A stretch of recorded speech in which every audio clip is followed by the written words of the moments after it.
I'm good. I'm over at Ayers Court now. Yeah, it's good. Yeah, I like it. They've been hiring like crazy in Niagara Falls. They hired 5 people in the last month. They were training 3 of them today. I think it was Serrano. He brought them over, and they all had these like. I'm like, you're all like 10 years younger than me.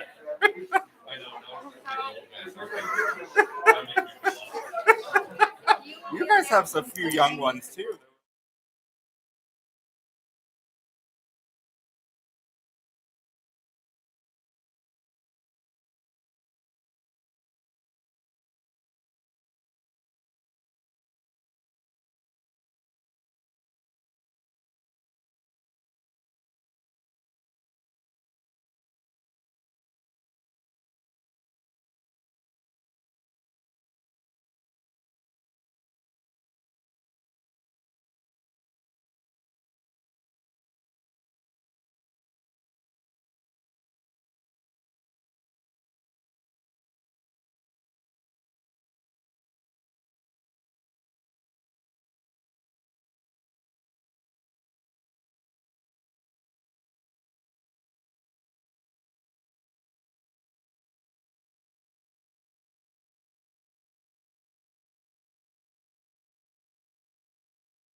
I'd like to call to order this April 7th, 2021 regular meeting of the Board of Education.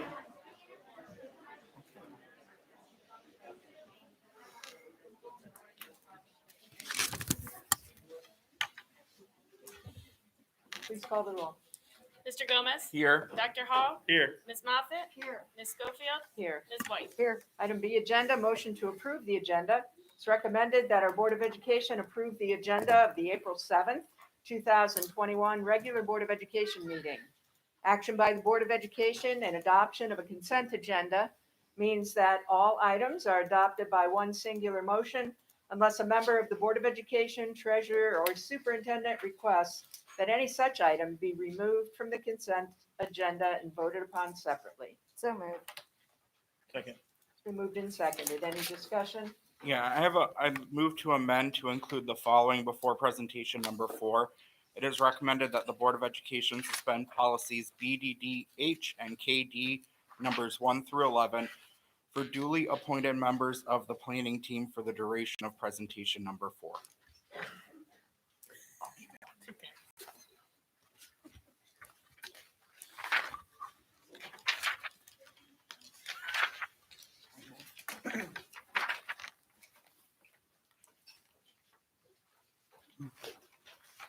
Mr. Gomez, could you kindly read that again? Moving to amend to include the following before presentation number 4.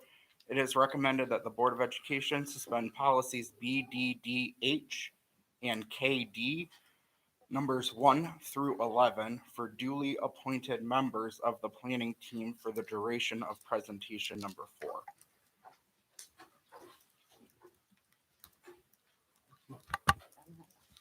I'll second. This is just following what we did before with our planning team to allow them to discuss for the portion of the meeting that is relevant to their purpose. So I would read you what the policy said, but my computer died again, so I can't read the tail of it. But it's our new public participation. It's quoted 2 times in policy. It's been moved and seconded that we amend our agenda to suspend BDDH number 1 through 11 so our planning committee members can engage in conversation and discussion with us. Any discussion on this item? Roll call on the amendment. Dr. Hall? Aye. Ms. Moffitt? Aye. Ms. Schofield? Aye. Ms. White? Aye. Mr. Gomez? Aye. Return to our motion. Any discussion on approving the agenda now as amended? Roll call, please. Mr. Gomez? Aye. Dr. Hall? Aye. Ms. Moffitt? Aye. Ms. Schofield? Aye. Ms. White? Aye. Item C, opening ceremony. Welcome. Look at all the guests we have with us this evening. We have many guests with us tonight. Our elementary top tigers, all of the family and friends that are here to support them. Members of our middle school, high school construction planning committee are with us this evening, as well as our architectural firm and our construction manager company, and a few other honorees that we'll be recognizing this evening as well. We thank you all for being here. Our vision, Cuyahoga Falls City Schools, the hub of our community, committed to a culture of caring. We innovate, we create, we personalize education for all. Informational items. This meeting is a meeting of the Cuyahoga Falls Board of Education in public for the purpose of conducting the school district's business. It is not a public community meeting, although there are opportunities for public participation. If an individual wishes to address the board regarding a topic found on the meeting agenda, the individual must complete a registration form found inside the attendance notebook and present it to the treasurer. Following the introduction of the topic by the board president and followed by board discussion, the individual will be recognized. If an individual wishes to address the board regarding a topic not found on the meeting agenda, she or he must notify the superintendent and/or board president of the topic no later than 3 business days in advance of the meeting. These individuals may share their comments during the board business portion of the agenda. In both cases, the individual will preface their comments by an announcement of his or her name and address and limit comments to 3 minutes. All statements should be directed to the board president, and no person may address or question board members individually. In addition, in public session, the board will not hear complaints about school personnel nor against any person connected with the school system. An unabridged board agenda for this meeting can be found on your electronic device at the address shown on the screen. And for your convenience, hard copies of the agenda may be found on the table at the back of the room. There will be a Meet the Architect and Construction Manager Community Engagement presentation on April 15th at 6 p.m. in the Cuyahoga Falls High School auditorium. We invite all of you to join us that evening. The next regularly scheduled meetings of the Cuyahoga Falls Board of Education are on April 21st and May 5th at 5:30 p.m. in the Cuyahoga Falls High School Library, 2300 4th Street. And now for our Pledge of Allegiance, followed by positive reflections. Mrs. Kathy Moffett. Please stand and join me if you're able for the pledge.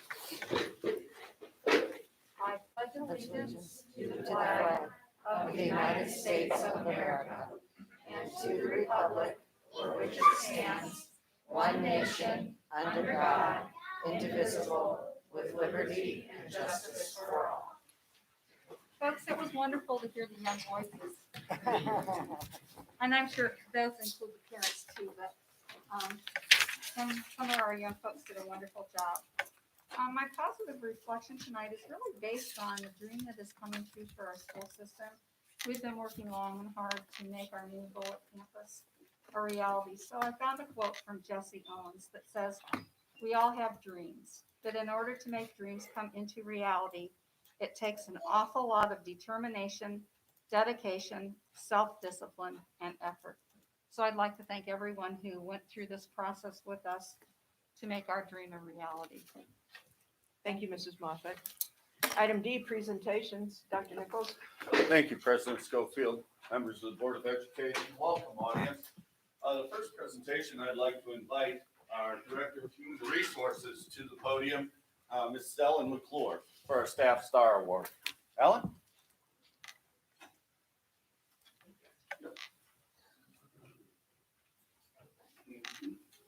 Good evening, everybody. Wow. Our Staff Star Award, for those of you that don't know, is a award for our staff members, and they are nominated by other staff members. So it's kind of a colleague award, and we're really trying to recognize people throughout the whole year who have made a difference in our school system. So I'd like to invite Chef Bill Bailey to come on up and join me. He's our recipient tonight.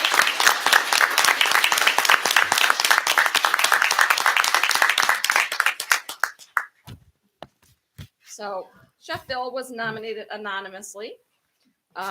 So I'm going to read his nomination and then I'll give him an opportunity to say a few words if he would like. Chef Bill Bailey is more than deserving to be recognized as a shining star in the Cuyahoga Falls City School District. As a supervisor of nutrition services for the district, Chef's Bill work literally has had an impact on every family in our district. The pandemic created a unique challenge for his department to continue to be able to provide meals for our students. Chef Bill was able to overcome every obstacle in his path to make sure that all of our students had access to healthy meals. He created a program where parents could pre-order breakfast and lunch items for students in the districts. The parents were then able to pick up a full week's meal at their home buildings. Chef Bill and his very motivated staff set out to provide all students with healthy meals, and they have certainly succeeded. I know he would say that he could not have done this without his staff. Speaking of his staff, Chef Bill is also involved with all of our staff wellness opportunities. He creates programs to educate all of our staff members on nutrition and health. He's involved in the district's walking program, as well as creating healthy recipes for our staff. Bill never says no to any idea. He only says, how can we make this work? We are happy to recognize our shining star, Chef Bill Bailey, who has positively impacted student growth and achievement, as well as supporting our staff too. Congratulations, Bill. So we are awarding Chef Bill a Black Tiger Pride pin to wear, a certificate that says this certificate is presented to Bill Bailey in recognition of your outstanding contribution to the achievement of the Cuyahoga Falls City School District students and support of the Cuyahoga Falls City School District staff members. That's for you. And then we also have the Shining Star Award to present to him. So display that in your office and a box to put it in. And would you like to say a few words? I just want to thank the board for their support, Dr. Nichols for his support, Joe Bugatti, Ellen McClure for everybody's support to make my job a little bit easier, even though this year is a little bit of a challenge. Like Ellen says, I do have a great staff that works with me. So that's it. Thank you very much. Thank you.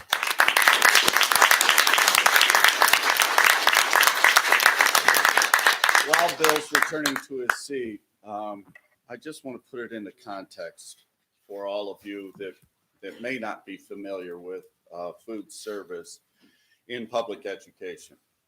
So we have 9 buildings, and we essentially run 9 different restaurants. Bill does.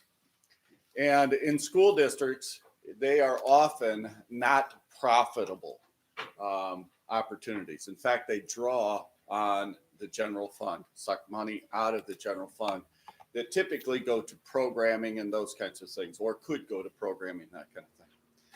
Bill, through his amazing efforts, has made our food service business, that aspect of our business, at least a break even, if not a profitable situation.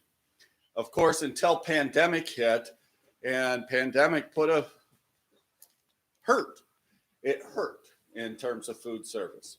And as we're returning to school, I need all of you to understand, take every meal, take the meal, because in the new scope of things federally, we are reimbursed for every meal that we distribute. So don't think of it as free and reduced. Don't think of it as you're taking food from anybody else. You're not. We want you to take the food, and by you taking the food, it helps us and helps Bill's bottom line. So I wanted to put that into context for you, and everything that we've said today understates Bill's accomplishments in food service. So thank you, Bill, from me.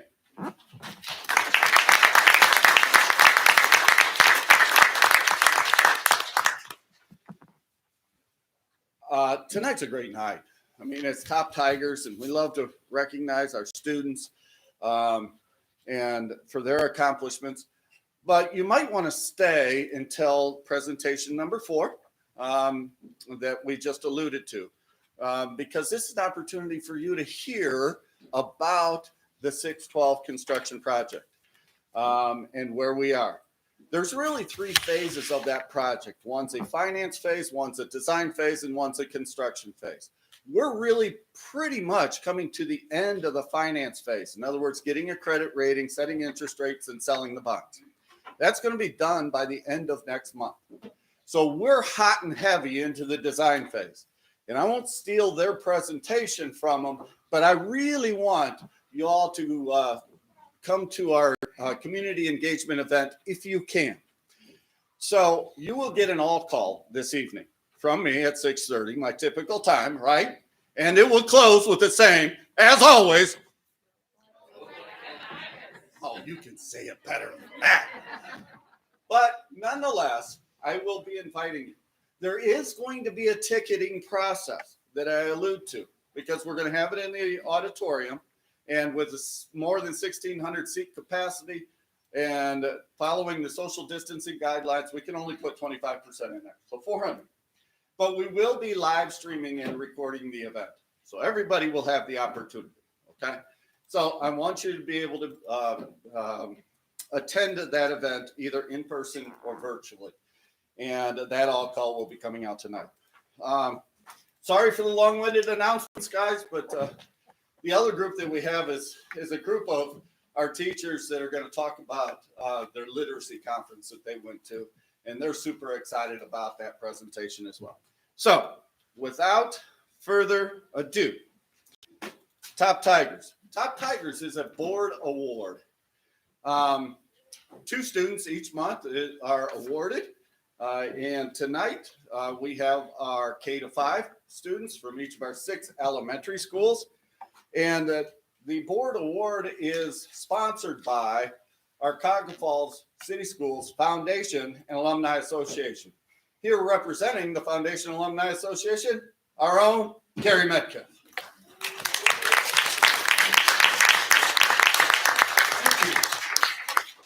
Well, it's gonna be tough to top that.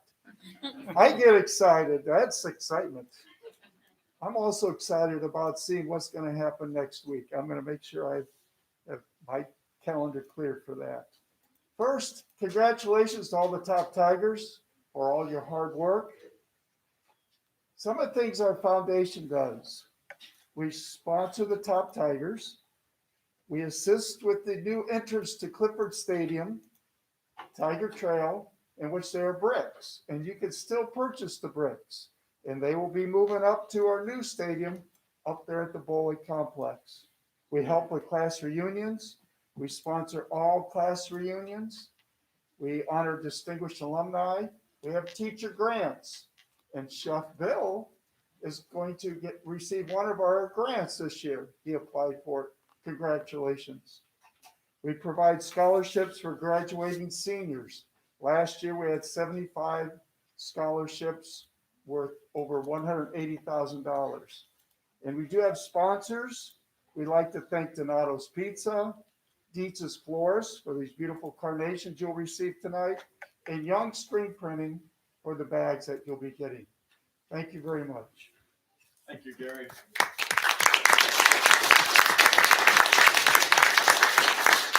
Top Tigers, if I could have your attention, please. If you could look up towards me. The protocols for this evening will be, I will call your name.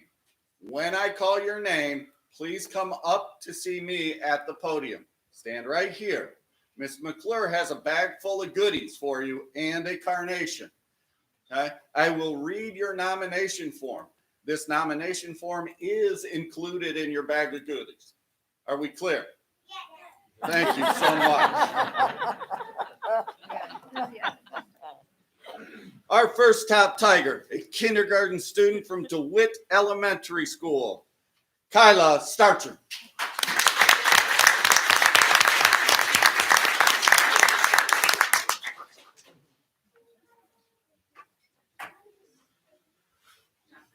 Hi, Kyla.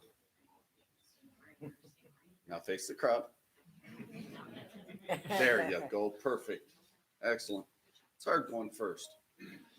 So Kyla is nominated by Miss Saltzman. Sorry, Miss Saltzman. Kyla is such a star student. She is always showing Black Tiger pride. Whenever another student is needing help, she is the first one to offer it. Kyla is always showing kindness and empathy to students and adults. Kyla goes above and beyond my expectations in the classroom. And that's why she's being nominated as a top Tiger. Congratulations, Kyla. You got your bag of goodies? Yeah. All right. Good.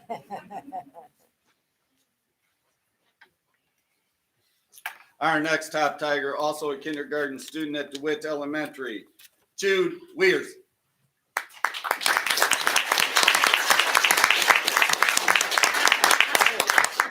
Hi, Jude.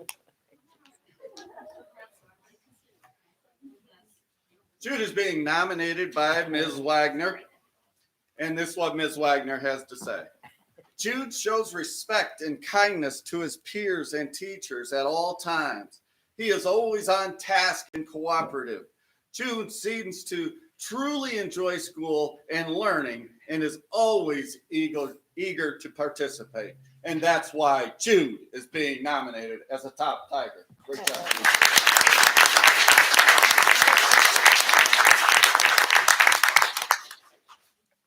Our next top Tiger is a kindergarten student at Lincoln Elementary, Nora Rupp.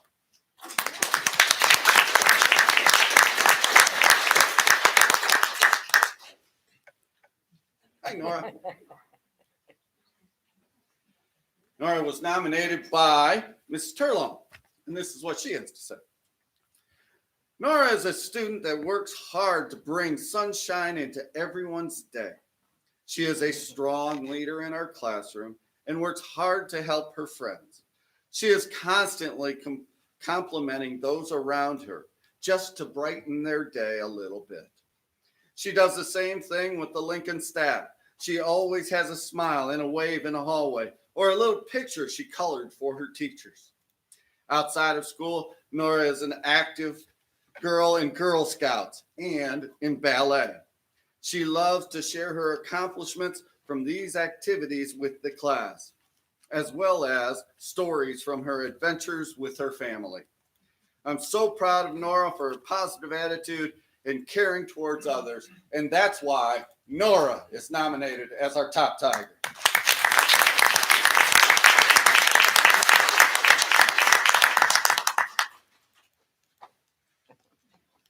Our next top Tiger, also a kindergarten student from Lincoln Elementary, Hunter King.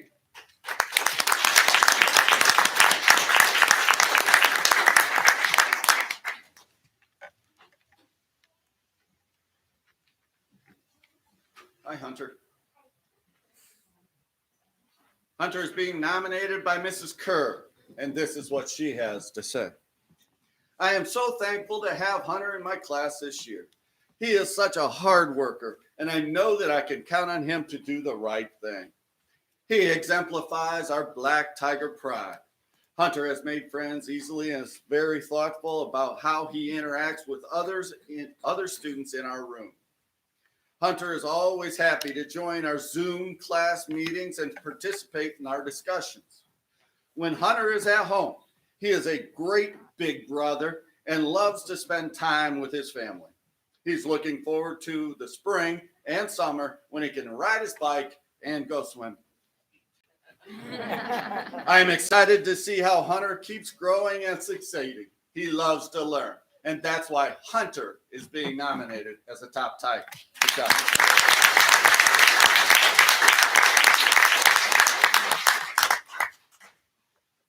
Our next top Tiger is a 5th grade student at Preston Elementary School, Jordan Scott.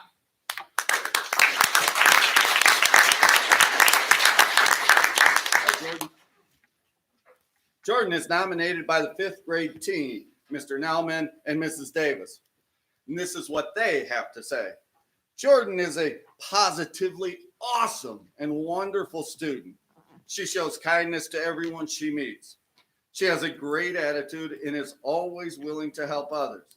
She is an active participant in her learning, whether in person or online. Jordan is respectful and caring, and we are so glad she was in our class this year. Way to go, Jordan, and that's why you are a top Tiger.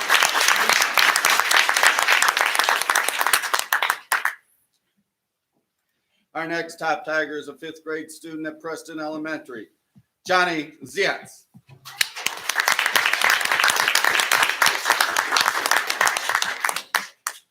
Hi, Johnny. Johnny's also nominated by the 5th grade team, Mr. Nelman and Mrs. Davis. And this is what they have to say. Johnny is a positively awesome and wonderful student. He always has a smile on his face. Johnny participates in discussions, whether in person or online. He uses his time wisely and always has a positive attitude. He has been an asset to our class, and we appreciate his effort in this crazy year. Way to go, Johnny. That's why Johnny's nominated as the top Tiger.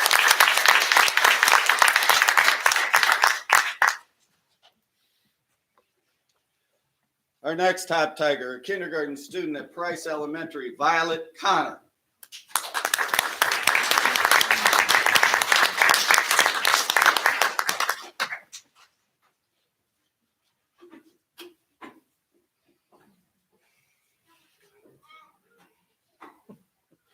Hi, Violet. Violet was nominated by Mrs. Wilhelm, and this is what she has to say. I nominate Violet Connor as our April top Tiger because of her hard work and dedication to not only learning, but to her Black Tiger classmates. She always expresses how much she loves school and loves to learn. She's very compassionate towards her classmates and tries to help them whenever they need it. I am very proud to have her as part of our Black Tiger family. Congratulations, Viola.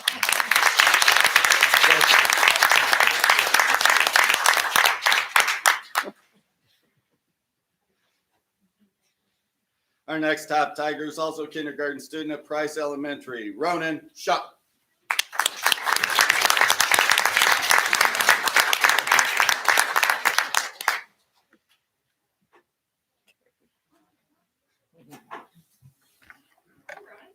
Hi, Ronan.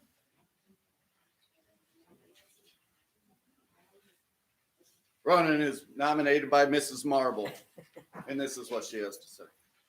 Ronan Shutt is being recognized as a top Tiger for the following reasons.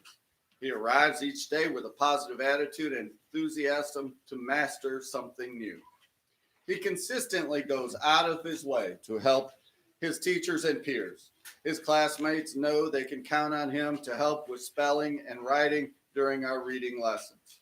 Ronan is highly motivated and works diligently to complete all classroom and online assignments. Ronan deserves to be this month's top Tiger because he is an overall kind, caring, and outstanding person at Elizabeth Price Elementary. Congratulations, Ronan. We are so very proud of you. Congratulations.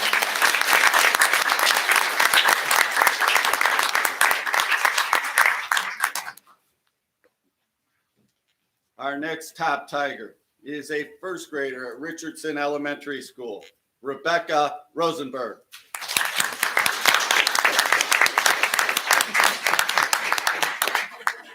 Hi, Rebecca. Tired already. She's nominated by Miss Phelan. Rebecca is by far one of the most caring, funny, self-motivated, and well-rounded learners I have had the opportunity to teach this school year. Rebecca cares about her friends, feelings, thoughts, and education. Her kind nature promotes the ability to be a great listener. If she has a question, she is confident and asks for help. Not only does she ask for help, she seeks out answers on her own by using tools such as Google, or as she tells me, her Alexa is wrong. You can always rely on a sweet smile and encouraging words from Rebecca.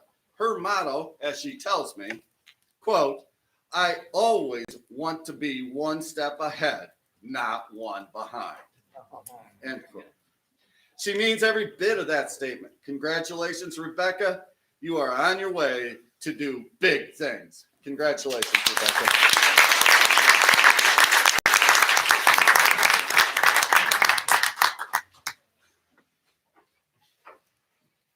Our next top Tiger, first grader at Richardson Elementary, Richard Petrusky.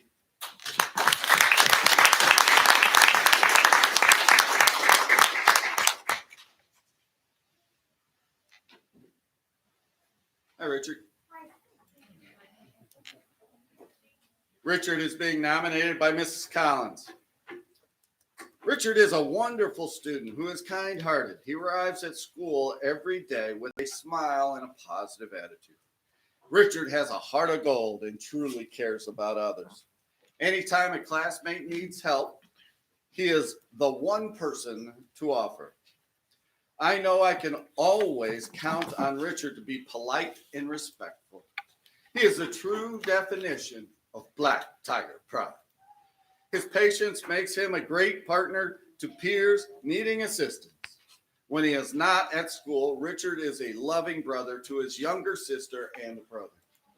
He also loves to go to ninja class and to spend time with his family. With Richard's kind personality and great work ethic, I know he will see great success in his future. I am beyond blessed to be his teacher. Congratulations, Richard.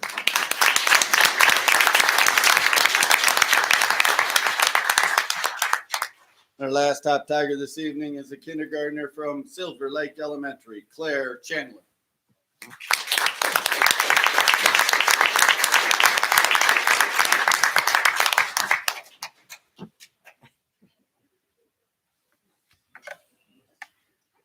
Hi, Claire.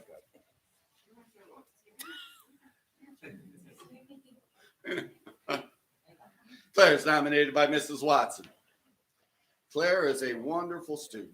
She has an amazing personality and brings positive energy to the classroom. She works hard and always gives her best effort. She is an active learner throughout the day.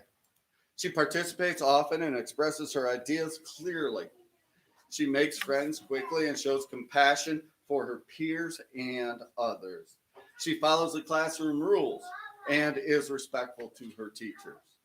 She sets a wonderful example of Black Tiger pride. She is such a joy to have in class, and I'm so proud of her. And that's why she's a top Tiger.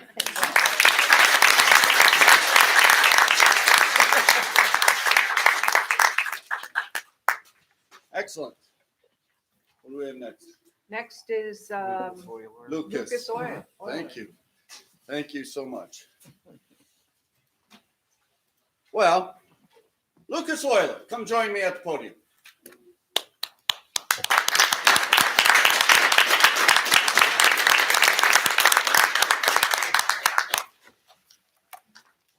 Lucas, hold up your drawing.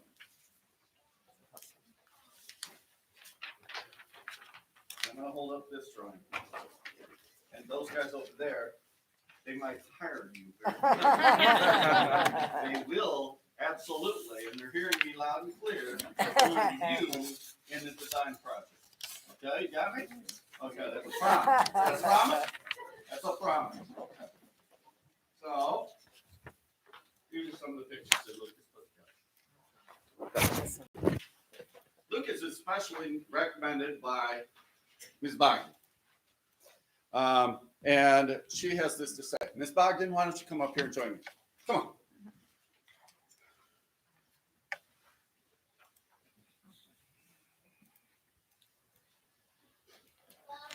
She's an athlete. She's moving.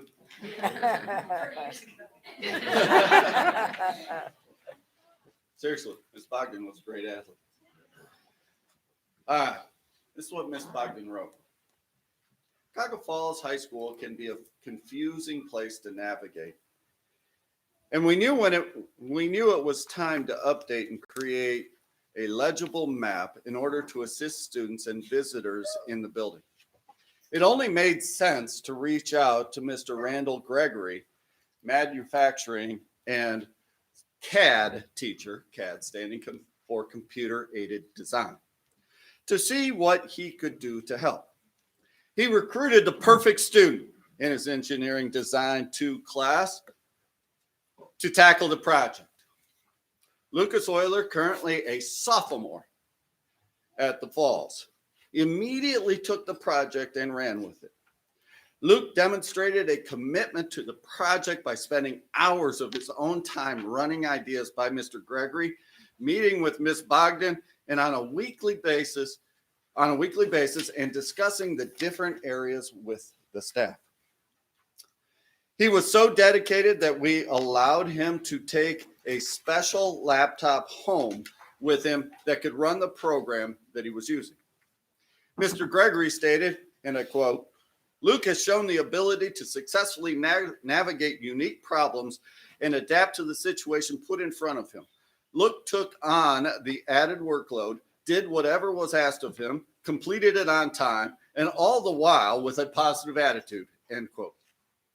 All of these hours of hard work resulted in an impressive finished product. CFHS would like to take this opportunity in front of the community to commend Luke on a job well done and to say thank you. Ms. Bogdan, you want to say anything else? That's perfectly said. There you go. He emailed me and met with me weekly and bothered me a lot, and we got really close. He's a great kid. So we are presenting Lucas with a certificate and a Black Tiger Pride pin. And the certificate says, in recognition of his outstanding work on the new Cuyahoga Falls High School map. Congratulations, Lucas. I'm so very proud of you.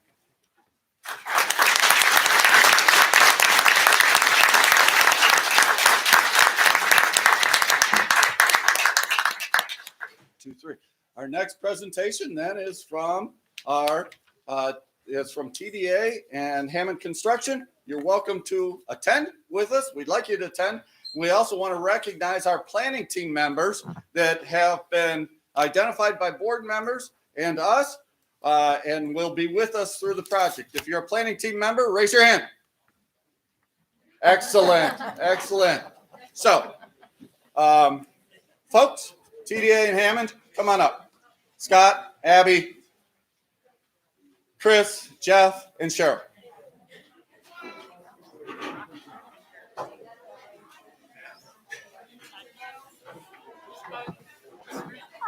Planning team members, you can move in and take some of the empty seats. There you have.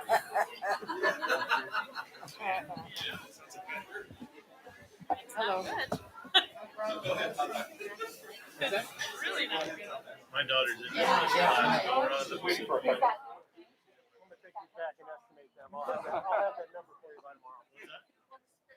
Take care.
No, we have to vote first. Oh, I'm sorry. Oh, that's right. Didn't you already vote on the We amended? amended the agenda, now we have to vote to suspend the policy. Oh, okay. Oh, that's right. All right. Yep. That is right. Okay. So folks, the very next action from the board will simply allow us to suspend our normal rules of interaction so that if you have questions for the design team, for example, or our construction manager team, you'll be allowed to do that without filling out a form and stating your address and those kinds of things that will keep the conversation going. But the board does need to take action to allow that to happen. So that's what we'll be doing right now. So is there a motion to suspend BDD HKD 1 through 11? So moved. Second. Moved and seconded. Any discussion? Whenever you're ready, Mrs. Stoykoy. Ms. Moffett, Aye. Ms. Schofield, Aye. Ms. White, Aye. Mr. Gomez. Aye. Dr. Hall. Aye. All righty. Take it away. All right. Can everyone hear me okay? Yeah. Yeah. Okay. Hello, everybody. My name is Scott Alleman. I'm an architect with Venn Design Architecture. We call ourselves TDA. I will be the project manager for the new 6 through 12 school. I'm probably a new face to many of you. I know the team behind me has, in various fashions, this team's been here in front of this group presenting before, but I'll let them introduce themselves and remind everybody of the team, and then we'll get into our little presentation here. My name's Chris Smith. I'm the president of TDA. Hi, I'm Jeff Tuckerman. I'm with Hammond Construction. Pull this down. Cheryl Fisher, educational planner here at TDA. And I'm Abby Ranieri. I'm an architect and lead educational designer at TDA. And Chris is a CFHS alumni. Should be always be that. So TDA is the design team, and Hammond Construction is the construction team. We will be here the first board meeting of every month. We plan to do a presentation like this, an update.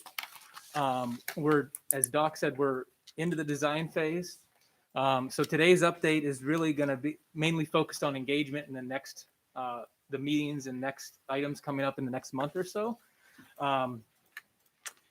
We are, and I want to welcome everybody that's been invited to the planning committee, the planning team.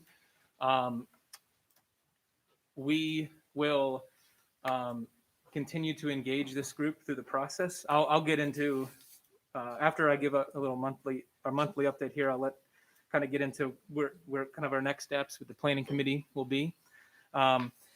But as Doc said, we are entering in, we are really, we've started the design phase of the project. This first phase is the programming phase of our project.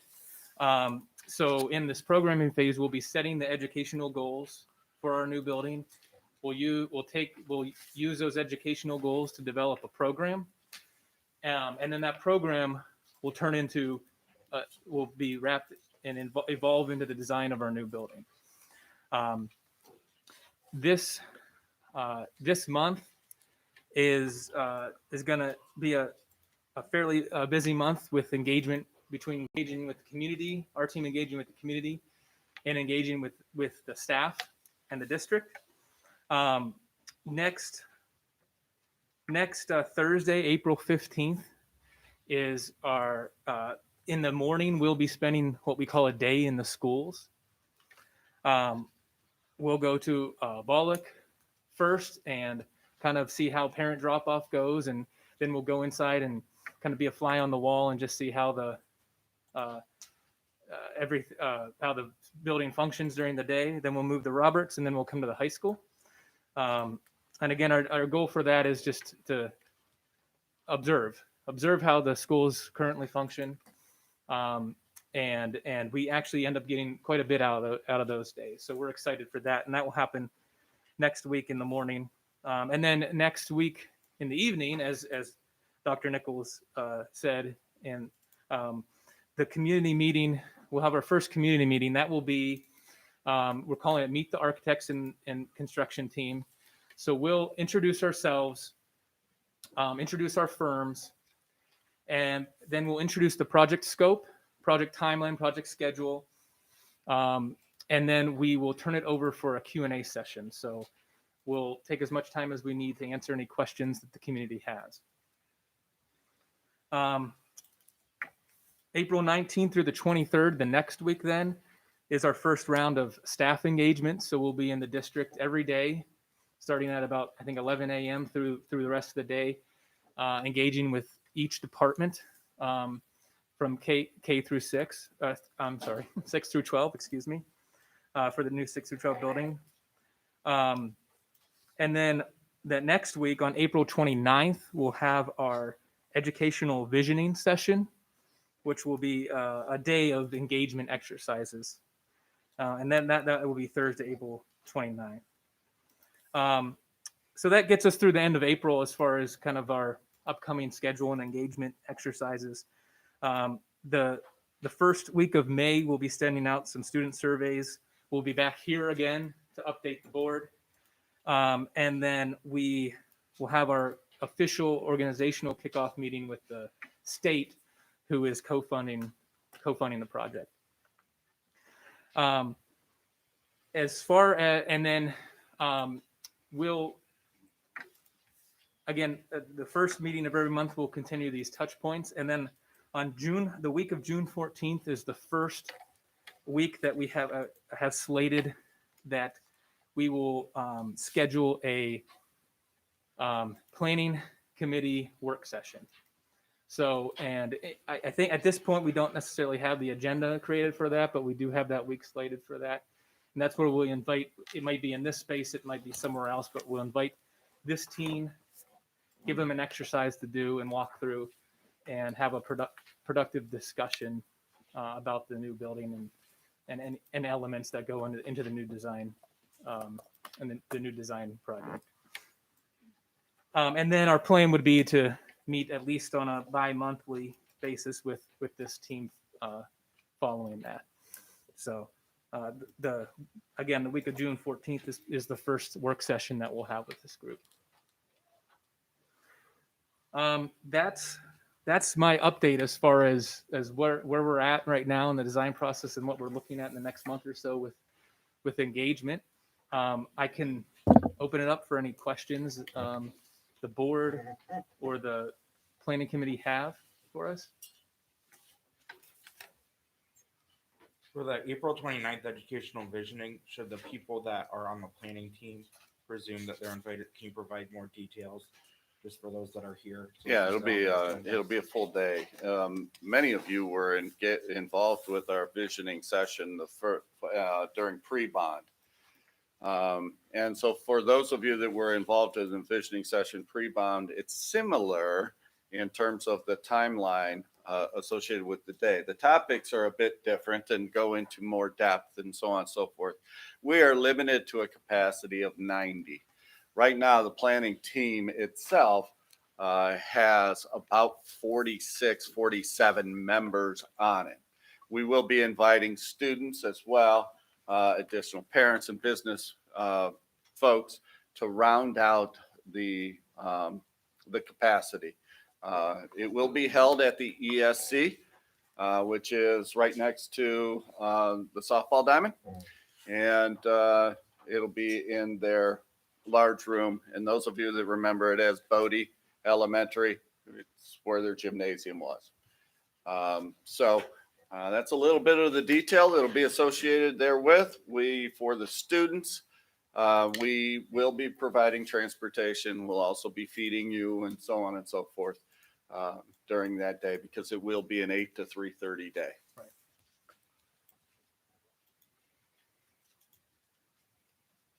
Any other questions? For the April 15th, how are we informing the broader community? Your All Call always does a great job of informing our school community. How do we get the message out? Well, I've been in communication with Phil Karen over the last couple of days, and so we will use False News Press as well. It is posted to our website, and we're using those two communication vehicles. Is it on the district Facebook page? Yes, it would be on Facebook page, It will Twitter, be. etc. Yeah.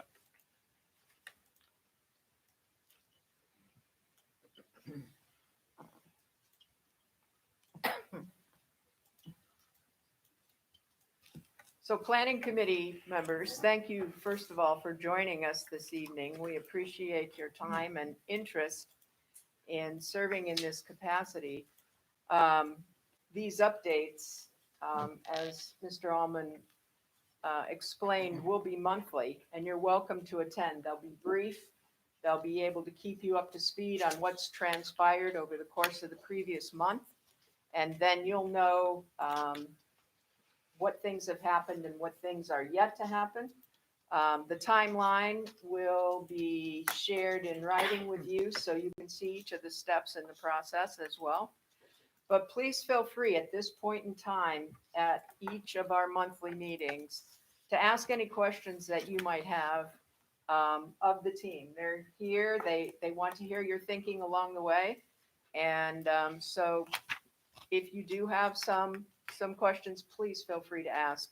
Yeah, and I'd like to go one step further than that and say, I want you to be here, please. You've been nominated to be on the planning team for a purpose. Be here so that you can hear the updates, and it's not a sit and get. You know, every other month, we're going to engage in a work session with you. And if you've missed the planning updates, it's going to be more difficult for you. And you're going to be key personnel in terms of our visioning session, et cetera, et cetera. So I'm asking you that you've been invited to be on our planning team. Please be in attendance if at all possible. I'm asking you, almost begging you. I'll just close by saying you can be another communication avenue for us by telling your neighbors and friends about our community engagement meeting on April 15th at 6 p.m. So please invite your family and friends and neighbors and colleagues to join us in the high school auditorium here, where these folks again will formally introduce themselves to our community.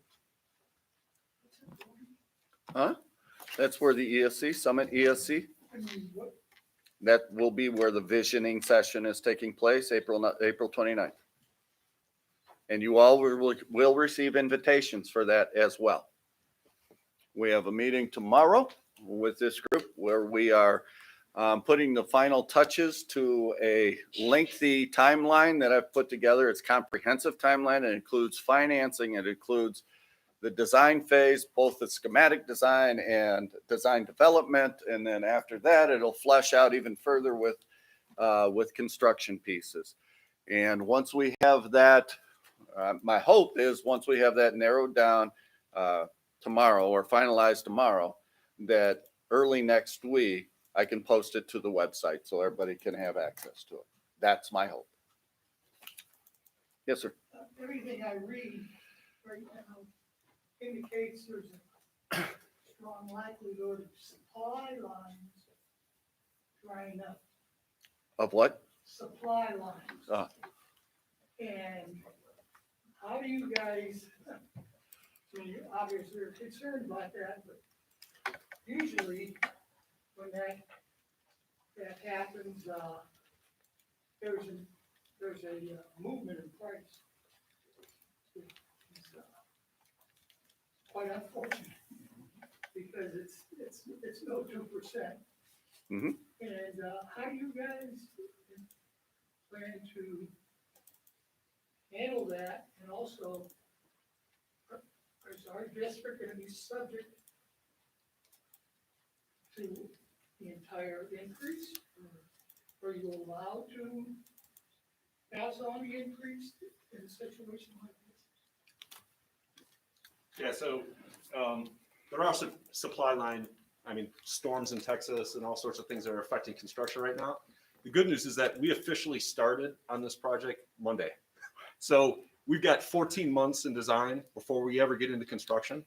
What we do is we do periodic estimates, 4 of them along the way to track those prices and make sure we're designing within the budget. So the one thing that we know for sure is Christy's not going to let us go have any more money to build the building. So we have to be within budget, right? That's the nature of public school construction anyway. So yeah, it's really weird out there right now. Toilets are really expensive. There's crazy stuff going on. We're hoping that the whole economy equalizes the construction economy within the next year, but we'll be planning for it. So in part, talking with OFCC, our partners, and Jeff may jump in there as well. When you send packages out for bid, and you know this well, when you send packages out for bid, you have a base package. This is what we gotta have, right? And then you have alternate 1, alternate 2, alternate 3, alternate 4, alternate 5. And what's great about the CMR process is with that, we can pick and choose off of those alternates, and they don't necessarily have to be lowest bid. Jeff? Well, you're right. The market is starting to see some impact. If you go to Lowe's today, wood is probably 200% more than what it was a month ago. The market's not going to be the same market next year as it is today. It's just not. Is it going to be better? Is it going to be worse? We don't know that. We'll just have to watch it. But we've got a year of design before we get there. They're doing a tremendous amount of work. We're doing a tremendous amount of work. So our estimators they've got their hands in the market right now. So as we go through the design of this, all of those things are going to start to materialize, and it's going to guide us through that process with respect to making some of those decisions to ensure that when we do bid the project, that we're not over budget. And alternates are a great way to protect the budget itself. In these next 12 months, when you're hard at work on the design plan, will you have like the alternative material that could be used in the event that things get very, very high? Yeah, alternate materials. That's an ad alternate that can protect the budget exactly. Does that affect your design much, knowing that you want to be versatile enough to use either material? Right, exactly. Back in 2003, I'm going to take everybody back. These guys probably remember it because they lived it. But the first quarter of 2003, any projects that were bid at that time, you could not get any numbers at all on pipe, steel pipe, bar joists, anything related to steel. It was price on delivery. Mhm.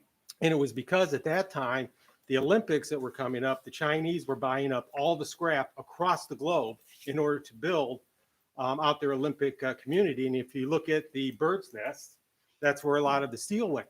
There was a huge impact, and it did not last for even a year. It was that brief impact that hit the market. So those things, they occur. We're probably seeing a little bit of that now. I imagine that like lumber prices and copper prices, we're hoping that they come back down. A lot of the lumber mills, they were hit out of production. So now it's a supply and demand issue. Once they get, ramped back up, maybe those numbers will start to come down. Yeah, So- I remember that. We were Yep. in the project in Dayton during that time. And Cheryl, during pre-bond, Yes, sir. as we went through pre-bond, we prepared a little bit for this and put it into the whole bond package. Want to speak to that? Correct. So we had the state UFCC's base numbers for the new construction of the project. And yours wasn't low enough, Jeff. And together with the planning committee, and I see some familiar faces who were along with us in that, decided that it was in the best interest to help protect the budget, that we put an extra percentage on top of the state dollars to give us a little cushion for circumstances such as this that Jeff and Chris and Doc just described. So, it has been in the forefront of our thoughts since the very beginning of this facilities planning process. It's always, an unknown if it's going to occur and the significance should it happen. But we are hypersensitive and aware. So I'm trying to be as best prepared as we can. Great question, Bart. Any other question? I'm just wondering with your team, if you guys have worked on any projects post-COVID, if that's changed like any of your design plans, maybe using, modular workspaces that can be interchangeable for classroom sizes or your filtration systems, if now those are some of the more standardized things that you're thinking of moving forward, if that's sort of something that you guys have worked on now with COVID? Yeah, quite a bit. So we've got about $500 million in construction going on right now of K-12 schools only. So we're seeing all sorts of things. The one thing I can tell you is that we always design very, very flexibly. So, and Abby, if you want to just tell just a very brief story on North Ridgeville and their experiences, we just constructed a brand new school there, and Sure. she's got a good story about it. Yeah. So certainly some of the things you mentioned, like HVAC systems and things like that. On the technical side, there are some things we can look at from a design standpoint. But just from a design philosophy, as far as like how we lay out the spaces and think about the spaces in the school, North Ridgeville, they were in design in 2014, 15. And they elected to design student-centered learning communities. So instead of classrooms on either side of a hallway, they designed learning communities that had big spaces, some, even getting maybe like half the size of the media center for students. They call that a collaborative area, some regular sized classrooms and some small group rooms. So they really kind of thought about space differently. Again, not a hallway with classrooms on either side. And what's interesting is I think that when COVID hit, there were a lot of knee-jerk reactions against that kind of design because, we wanted everything smaller. We don't want all these kids mixing together. We're trying to get students into smaller learning pods. And we have a great relationship with the folks at North Ridgeville. We're always kind of tracking how things are going educationally in the facility that we designed. And they actually ended up not utilizing their high school, which is one of their old buildings, and they utilized their new building for everything in their district, K through 12, specifically because of how flexible that space was for them. So they ended up closing down their high school a lot of the time, and they had their students flexing in on a hybrid model on different days into that student-centered learning environment. So it does speak to your question a little bit, I think, in that, what we're learning is that when you aren't locked into one rigid plan, when you do have that flexibility of space, you know, we couldn't have imagined in 2015 when we were designing that school, you know, a pandemic situation. And so I think it just speaks to the more flexibly we can think, the less we can lock you into one way of teaching, the better. So I think we're getting some really interesting lessons learned on the planning side of things, on how we lay the spaces out as well. And for those of you that are not familiar with North Ridgeville, it is a campus environment. The high school and the middle school are on 3 through 8. Actually, it's 3 through 12 campus situation over at North Ridgeville, separated by really a pretty small parking lot space. Tim? To piggyback on Jessica's question there, being the state is our partner in this thing, have we seen any new direction from the state as far as square footage per student or any size regulations that are different from pre-COVID? No, Do we foresee any in the future? it has not caused them to react with respect to changing their model. Their budgetary every year, they update their budgets. I believe that's part of that update. But as far as a square foot per student allocation, providing larger square footage, no, they've not reacted to that. And it's well, I don't know that you can say I don't foresee them, but it's a state agency that that type of an impact, it would take time for that to happen. If they do react to it, you know, not a knock on them, but I could see that being a 5 or 6 years, you know, seeing you know, a study and the results and things of that nature. So that's the square foot per student allocation. If you look at a building built today versus one 20 years ago, same size, same student population, that square foot per student allocation, you look at that and you say it hasn't changed. And that's the one thing in their model that has changed very, very little. Their costs have changed over that 20-year period, but their square foot per student allocation has really remained consistent. And it's an equity issue. You know, the buildings that are built today, they get the same square footage as those buildings that were built 10 years ago. Thank you. Evan? Yeah, for the meeting on the 15th next week, can you help us as the committee members now, help us set expectations for family and friends that we want to reach out to and invite to be a part of this meeting in the auditorium? What should they expect, or should they come with questions prepared? Should they just be there to listen and engage separately once the meeting's over? You're all likely getting an all call right now. Sorry, Evan. I said you're likely all getting an all call from me right now on that very topic. So, you're looking for the expectations for that evening. Yes. Okay. So I think on the 15th, it's you know, having just started this, it's not like we're going to show plans or anything like that. We're listening, right? So yeah, definitely come with questions. We'll be able to answer some. And I know the one I'm asking right now is it going to be air conditioned? And it's going to be so we can answer stuff like that.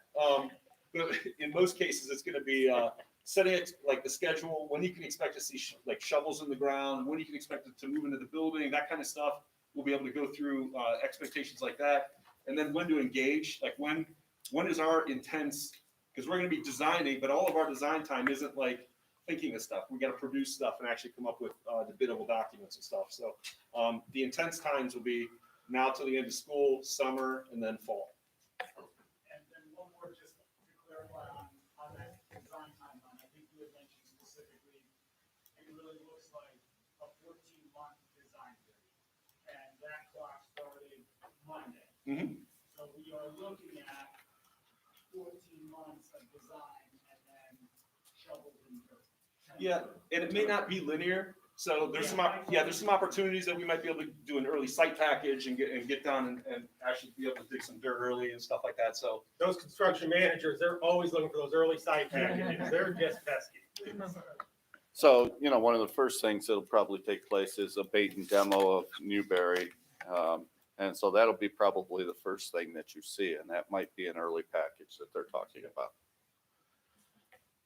possible too for the design process to maybe pull in some educational data as far as test scores, like with the modular learning environment, what those test scores ended up being versus like a stagnant design, and really does it engage students more versus does it not, or just having some of that sort of quantitative data to sort of look at to help guide us with maybe what the best design process would be for our community. I think we had like gone over it in the master facilities plan at one point, but it was kind of a brief overview because we were just trying to. If I am wrong, correct me, but I believe that that is embedded into the visioning session. Okay. Yeah, if I'm not mistaken. And I'm super interested to see too, because with COVID, sort of those flexible learning things that we've been doing since COVID started. Sometimes it hasn't been the greatest with scores and engaging the students. And I'm just sort of curious now with the modular design, how that sort of impacted their learning environment and how well they've done with acclimating to that, especially with COVID and doing these sort of hybrid models and what those quantitative data is. Yeah, and I think it's really about personalizing education, right? I mean, it's even in your mission statement. And to be able to do that, you have to create flexible spaces that can adapt to different modalities of learning and teaching. And I think that's the key. So don't let architecture dictate the way you're going to teach and the way kids are going to learn. Well, I know that's something we had asked about before, and at our last meeting with all of you, you said you had a list of. What's the status on sharing those out? Well, some of that stuff just speaks to like student-centered learning environments and articles, and that's literally ready to go. Like I can hit send. We could get that on the website page that John set up. Okay. Sure. And then to speak to specific case studies and looking at test scores and stuff, yes, we certainly have some of those available, and then we do have a really good local. It's North Ridgeville again, just because enough time has passed that we can look at those test scores and compare what has happened. We don't have those as it relates to COVID, but we do as it relates to changing kind of the model of classroom around. So we will certainly be able to share that local case study as well. After our design team meeting Thursday, see, we meet in design or core, and the only difference between the two is whether OFCC is involved or not. And our OFCC rep lives in Twinsburg, so he may show up at any point in time, quite honestly. But we meet every Thursday. And I know that the communications end of TDA and Hammond and the school district are meeting again on Friday to continue to flesh out some of the communications pieces. Can you clarify on the April 15th? Because we don't just want people to tell people to come and show up, because you said earlier there's a registration process. Yes. That's important if we could clarify that. And that all call that you just got today, just a few minutes ago. Not necessarily everyone, because everyone might not be a parent. That's part of the. Okay. The all call that was just sent and available on website and will be available via Facebook. I know John's listening to the meeting right now. So also available through those social media sites, there'll be a link to the ticketing application that we have. And that ticketing application, you'll be able to pick a couple of seats or whatever together, and it will automatically exclude those around you. So we have it set up such that it will be a quarter capacity, 25% capacity. That formula is already in the software that we've developed. So through Facebook, through website, through your all call, the email version that's associated with your all call, those are all places where you can click on that ticketing application. Additionally, on the website, there will be a link to the live stream. Of course, the live stream is not that important right now until we get to the event. I would reiterate my all call that ticketing closes on Wednesday at 6 o'clock so that we can prepare the auditorium with the tickets that have already been purchased and so on and so forth.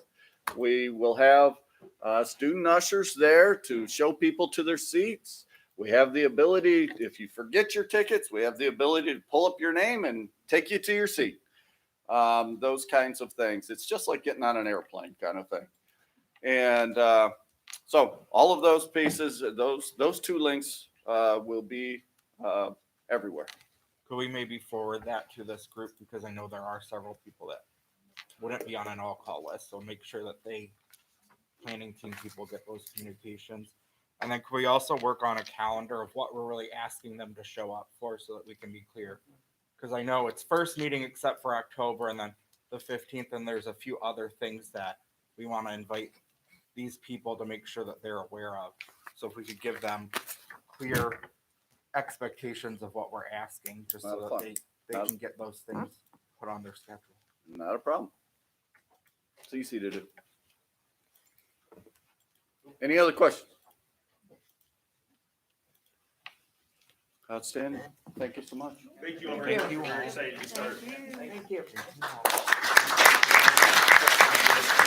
Chris, I'm not a member of the foundation, the alumni foundation yet. All right, well done. I'd love to be. Okay. Thank you, Abby. See you tomorrow. We noted that. Kathy and I said something to Kathy No, about Abby. it.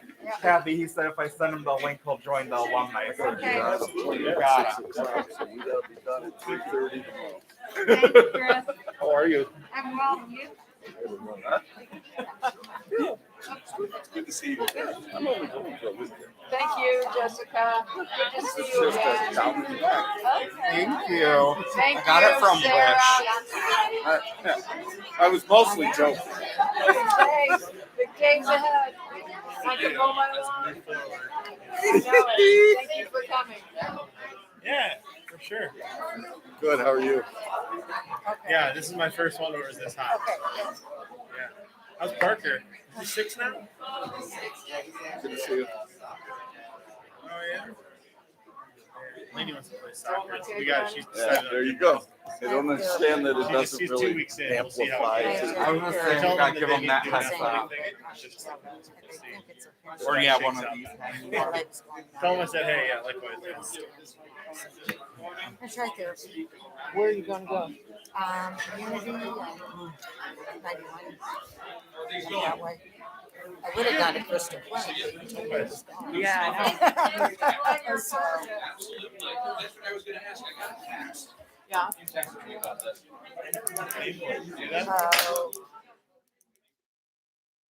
yeah, you I saw are. your name on the list. Is Here's it, the official list right in front of me. Tim Belby, yeah. is this? Is your email Yeah, wrong? that's what it says.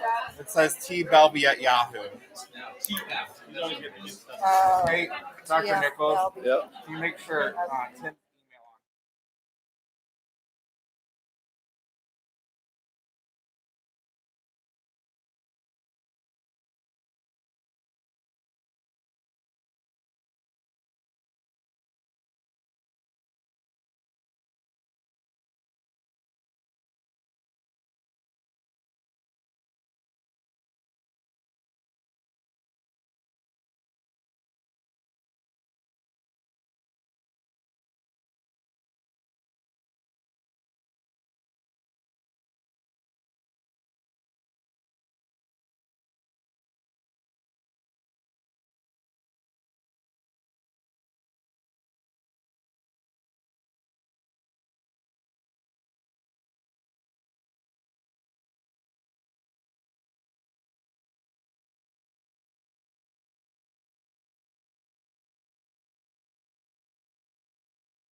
You also.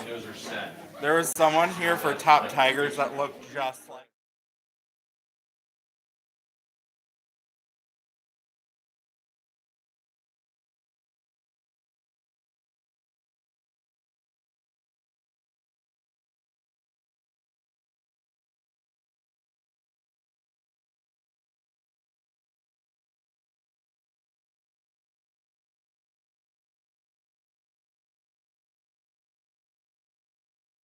Presentation, literacy conference, our literacy planning team. Thank you everyone for joining us. Guess who's back again? Yeah, if you didn't get enough last week, we came back.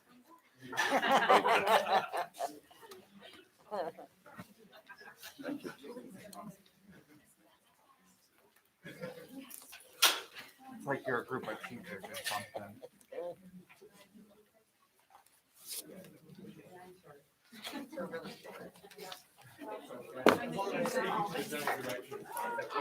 Thank you. I really don't want to hear short. Jeez. Just don't want to hear short. Thank you. Even though you can't Thank see you, it. Rachel. Oh.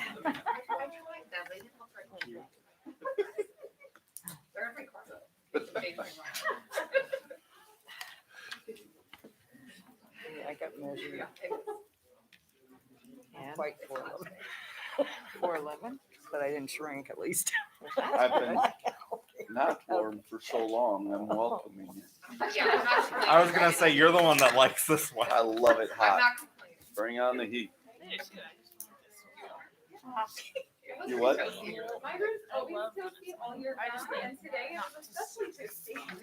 And do you like it that way? Richardson probably. Well, Well, third floor Lincoln, but not the whole thing. third floor is awful. Richardson. Try to open the window. It's how it was positioned. I know. Yeah, surprised they're not already gone. That's not. I know. You got it? Yeah, we should. Dr. Seifert, you ready to go? I am ready to go.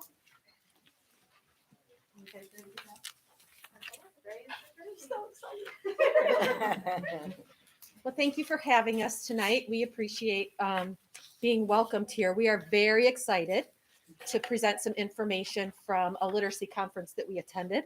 We have some representatives from our literacy committee.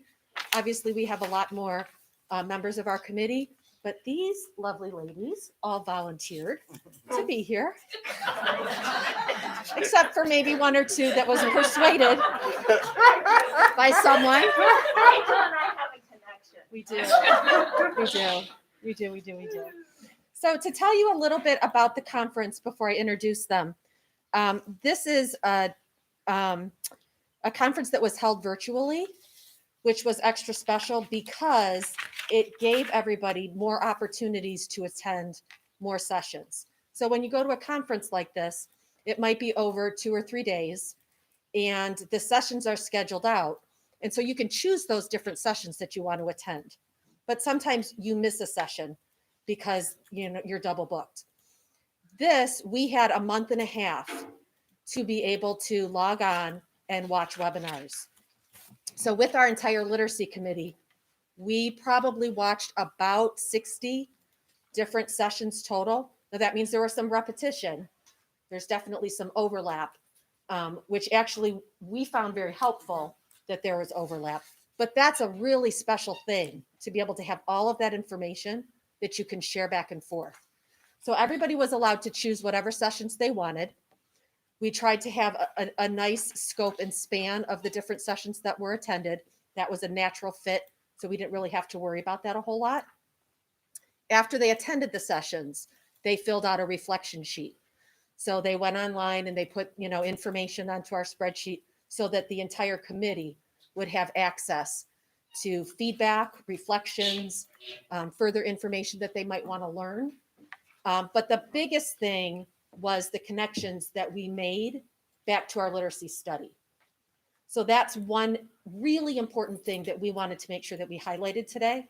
So not just the information that they received from the conference, but how they're able to make that connection right back to the study. So right back to everything that we've been learning, that we've been reading, that they discovered in research, that we've talked about collaboratively. That's really where you get the biggest bang for your buck with this, is because we're able to make all of those connections. So then from there, all of this that we've created will be able to be shared with the greater elementary staff as we proceed into professional development regarding literacy for our entire K-5 group. Okay, so I'm going to introduce our friends. We have Lindsay Hagenauer, Janet Rhodes, Amanda Wyckoff, Tracy Early, Vanessa Saltzman, Julie Hall, and Jackie Mishler. We have two people that were unable to attend tonight. Somebody's sick and somebody had childcare issues. So their slides are in this, but somebody else is going to be presenting them. So one kind of last thing is these ladies spent 3 hours last night here practicing and whittling down their presentation because it was so long. They did an amazing job, but what is most important from that is that we're trying to highlight a scope of sessions that they attended. All right. So without further ado, Miss Lindsay, I believe you're up.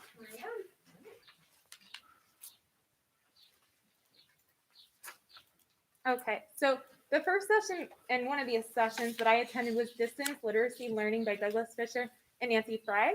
And one of the reasons I chose to attend the session was through COVID, through all of our distance learning, I really thought that it was important to learn from two amazing experts on what they had to say about distance learning. So some great takeaways that I got from the session were using I-can statements and focus statements even in your distance learning, and using formative assessments. And they gave some really great ideas on how to do that. At the bottom, you see those examples there. And there were many other ideas that they did have. They do have a book called Distance Literacy Learning, which I will be checking out to also use as a resource. So on the next slide, we have some connections to our literacy study. And it says, to build vocabulary, engage students in conversations every day. To make the greatest gains in word knowledge, use an interactive approach. Students become empowered when practicing writing, when their work and the work of their peers is shared. One of the other sessions was how do we best support children's vocabulary development. This one's near and dear to my heart because I'm a 5th grade ELA teacher and vocabulary is extremely important. And I'm always looking for ways to embed and engage on a daily basis. So this was a great informative presentation. So some takeaways were front load vocabulary before reading a text, responsive learning environment, engage in meaningful learning, high intense material, use text sets, increase time and means of exposure. That's really important. You really have to embed this daily and often during the day. Connect vocabulary to student interest in real world experiences. That is also extremely important. And when we look at the research from the literacy study, it says vocabulary learning is effective when it entails active engagement that goes beyond definitional knowledge. The most important element of reading comprehension is knowledge of and vocabulary related to the topic.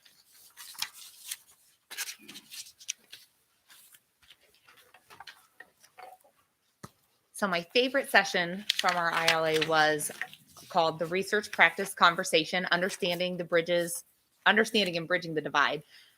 Dr. Rachel Gabriel is a presenter I actually saw last year, right before COVID at the National Reading Recovery Conference.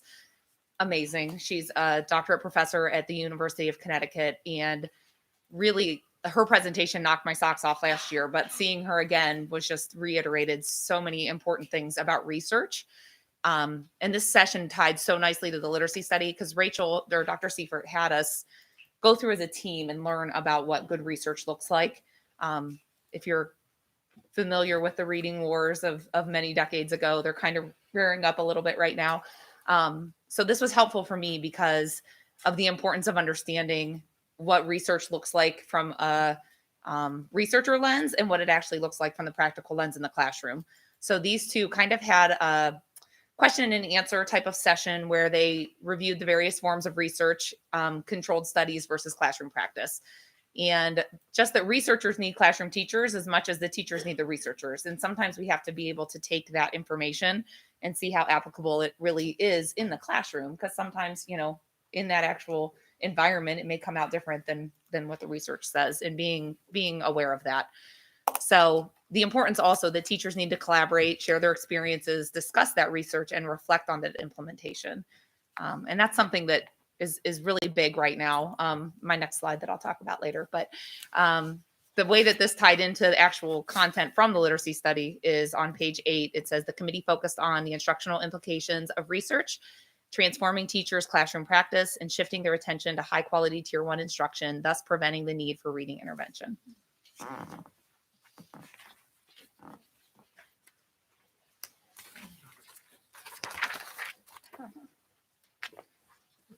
All right, so this presentation was on writing makes better readers and reading makes better writers. As we know, this is a reciprocal process. Students who can write and read at the same time learn so much more, comprehend so much more, and you are using the exact same skills, but the output is a little bit different. So what this presentation was working on was all of those factors that you needed in good reading skills with phonemes and phonics, and then good writing skills, and then how to use the two together. And with that, they talked about depth of knowledge. They talked about open-ended questions, be able to read a text, make from an abstract level, create more questions based upon the text that you have read, take that information, synthesize it into more of a research type project. And that's what this whole entire conference, this specific session was about. And the one thing they really discussed is that does not come naturally. Teachers need to model that for students, and that is not easy. So that's what this presentation was about, very interesting. And then how that related to the study that we have, our literacy study, is that reading contributes to learning how to write. Students become better writers by analyzing text. Writing and teaching of writing contributes to the students' growth as readers. They each draw upon their knowledge of words, syntax, usage, and features of the text to decode words and comprehend sentences and longer pieces of text. All right, the second one that I will talk about is, we know this was family literacy, past and present, and it talked about how family literacy, all reading, starts at home. Whether you're reading to your child every single night, you have the resources. Even if the child does not have a parent reading to them, research says even just having the resources in the house will make the child a better reader. And so we talked about this quite a bit because this is a big goal of our literacy study, is that we need family engagement and not just having them support what we are doing. We need to give them strategies on how to work with students, their children at home, on how to become better readers and writers. So that's what this entire presentation about. Fantastic presentation. Okay, and then, like I said, our major goal from the literacy study is engage families and community members in the literacy process to help improve student achievement. And that's what we're all about. Okay, and then the research from the literacy study. As you can see, teachers need to know the prerequisite skills that students possess in order to read. Teachers and administrators need to work with families to provide learning opportunities for parents to encourage reading at home and specific strategies to develop reading skills. All right, me again, pushing on multiple levers to meet the needs of all readers. The last bullet point here really hit me hard because I'm 8 years in kindergarten and now I'm in 5th grade. And I've seen this firsthand where providing early intervention is essential. That being said, intervening on a 4th grade student's reading skills will take 4 times as long as intervening on an end of a K 1st grade student skills. So that's something that really affected me when I attended this. Research connecting from our literacy study, the literacy specialist coach promotes interconnectivity of language arts instruction, reading, writing, speaking, and listening in all content areas over the course of the school day. It is the best way to embed professional development in a day-to-day classroom instruction. Also this year, due to us going down to 2 sections because of COVID. I've had the unique opportunity to teach social studies as well this year. And so I've been able to do this. So it's been a great experience. Okay, the next one is what is reading fluency and why does it matter? This was presenter was Timothy Rosinski. And I actually took his course at Kent State when I was going for my reading endorsement. So I really liked this session as well because I've had firsthand with how he teaches fluency. So his takeaways in the session was we need to focus on reading fluency at least 15 to 20 minutes daily to improve student outcomes. And an example that I know I took from that course, we did poetry. Poetry is quick. It's something that you can do. You can focus on something each time you read it, rhyming, word families, how to say it in different ways, speaking faster, slower. So it really helps with that quick 15, 20 minutes. Every learning day should be constructed around literacy activities. Reading fluency is making connections between the automaticity of word recognition and expression, which reflects a reader's understanding of text. Rosinski continues to state that reading fluency is the link to both ends of the reading spectrum, making connections between word recognition and comprehension. So the research from our literacy study, it states that fluency instruction leads to impressive gains when it's provided regular opportunities for expressive reading through assisted and repeated readings coupled with coaching. It does not require explicit reference to reading for speed. So like I just said with those quick repeated readings with that poetry.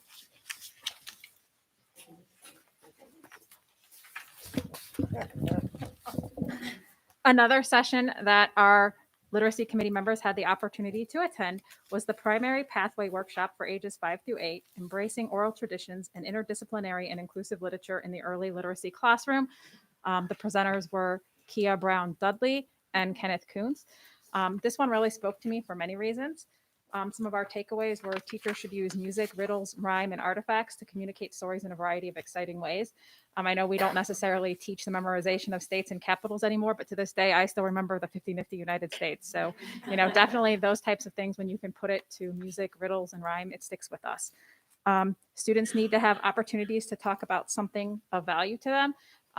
Show and tell, while many of us think of this as being an antiquated activity, there is value in that because it allows students to connect their personal self to what's happening in the classroom. We need to be having collaborative conversations between the teachers and students.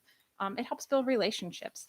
And we can also use literature to connect and teach text to self. And again, oral communication is a critical component that our students need to have. And by doing collaborative conversations, we're helping build those skills for our students. On the next slide, the research from the literacy study, this really spoke to me. Ideally, students in elementary classrooms should dig into a topic for several weeks. We should use teacher read-alouds to expose children to complex texts with complicated syntax and vocabulary, have rich class discussions on ideas and connect new learning with information already learned, and provide students with simpler text to read on their own after pre-instruction of vocabulary and background knowledge. And I love the read aloud piece. It kind of connects back to what Ms. Early said, that we need to be exposing children to literature as much as possible. And it's just important for them to hear stories read aloud and have that process modeled to them. And the last piece with the background knowledge stands out to me. Earlier in the year, I had a conversation with Dr. Nichols, and Mrs. Wyckoff actually had the same conversation on the same day. And it was absolutely crazy that what came up. He was asking us some of the things that we were recognizing within our buildings regarding our goals. And one of the things I said to him is, I don't feel like we may be spending enough time going over background knowledge and pre-teaching of vocabulary. And I said, my reasoning for this is I sat down with a student today and I was going to read a book with them. And it was crazy to me that this student didn't know what a farm was. And I guess later the same day he was at Price and had a conversation with Mrs. Wyckoff. And while she wasn't reading with a student, she had a student in their office doing a farm puzzle and realized that student didn't know the word farm. And we both brought up to the same day, hey, some of our kids don't know the word farm. So maybe what are we doing and how can we change that? So definitely background knowledge is important. All right, so the other session I'm going to speak to is another primary pathway workshop, and this one is on examining the tools and practice for teaching phonological awareness and phonics through an equity lens. Phonemic awareness and phonics are part of those 5 pillars of reading instruction. Those two are kind of at the starting point, I feel like, at the lower levels sometimes. And vocabulary and comprehension are taught whether a child can read or not. But these are truly like the foundational decoding skills that students need to get up and going. So for a lot of years, phonemic awareness has kind of been the underdog. Like it hasn't gotten as much emphasis as it needs. And a lot of our new brain research is showing the phonemic awareness is actually, and phonological awareness is actually kind of the basis for everything. So beefing that up a little bit, and it needs to be systematic, and it builds on a continuum of skills and takes place daily. Teachers need to teach vocabulary from a culturally responsive lens. So that's something that can still be happening even if students aren't fully readers yet. Equitable, these last two are really important too with our research study and what we're working on curricular wise. Equitable instruction means that students, sorry, you changed that on me, Mr. Hutch. Equitable instruction means that students have access to learning. So in other words, students should never be removed from the classroom during literacy instruction.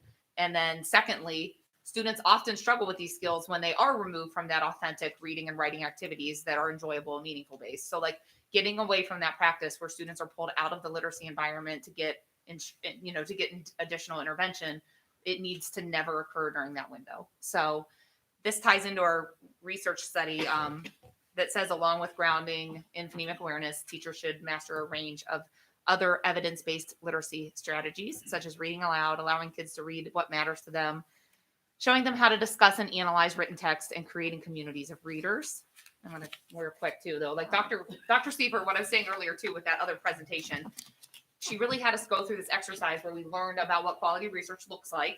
And that's something that I think is very unique to Cuyahoga Falls as I'm new here and we're moving into this curriculum selection, that we're not just like blindly following like whatever the trend is. Like we dug in deep to find what we know we need. And now we are going to find something that's going to match that rather than just a sales pitch or hearing what the new shiny research says. Like we have as a team really thoroughly dug in.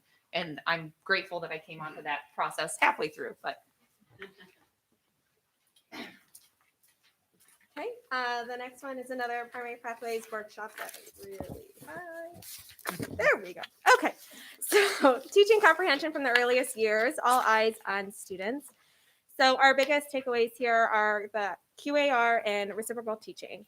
So QAR is question answer relationships. So the whole entire time during this presentation, it just reminded me of DOK, our depth of knowledge, the different tiers that we have to asking those questions. And QAR helps children understand how to answer those different types of questions. So they say the right there, what you can find in the story, the think and search, if you can find it, but you also need to think about it.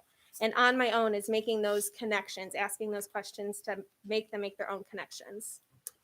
Reciprocal teaching, reciprocal teaching is actually when in small group you flip the roles, the child becomes that teacher, and that it is shown as an area that research has shown results in a year or more growth in students.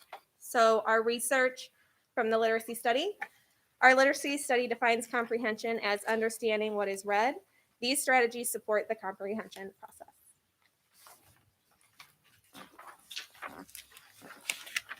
Okay, so this is an intermediate pathways workshop, ages 9 through 11. Every minute matters. Literacy rich instructional ideas to optimize classroom times. So this was presented by Molly Ness, who's actually the author of Every Minute Matters. And the focus of her session was everything about her book, which is that instructional time is lost due to transitions. So, you know, a child's going to get a tissue, going to put their backpack away, going to drop something on the floor. There's things coming out of the desk. There's all these things happening. And it's really explained that instructional time is a premium. We can't afford to waste it. So through this, in her book, she shares all these different ideas.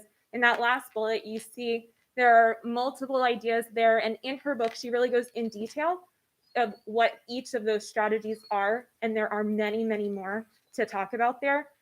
One that I want to talk about is the rotate your writing. One kid starts writing and then passes the paper, and then someone else, they finish their idea, and then it just passes around the table. So there's a lot of different ways that you can engage students in those little moments of time. So going on to our literacy study, it is said that Common time for literacy instruction needs to be established across grade levels and buildings. Integration of content areas will help maximize instructional time. And that's on page 38.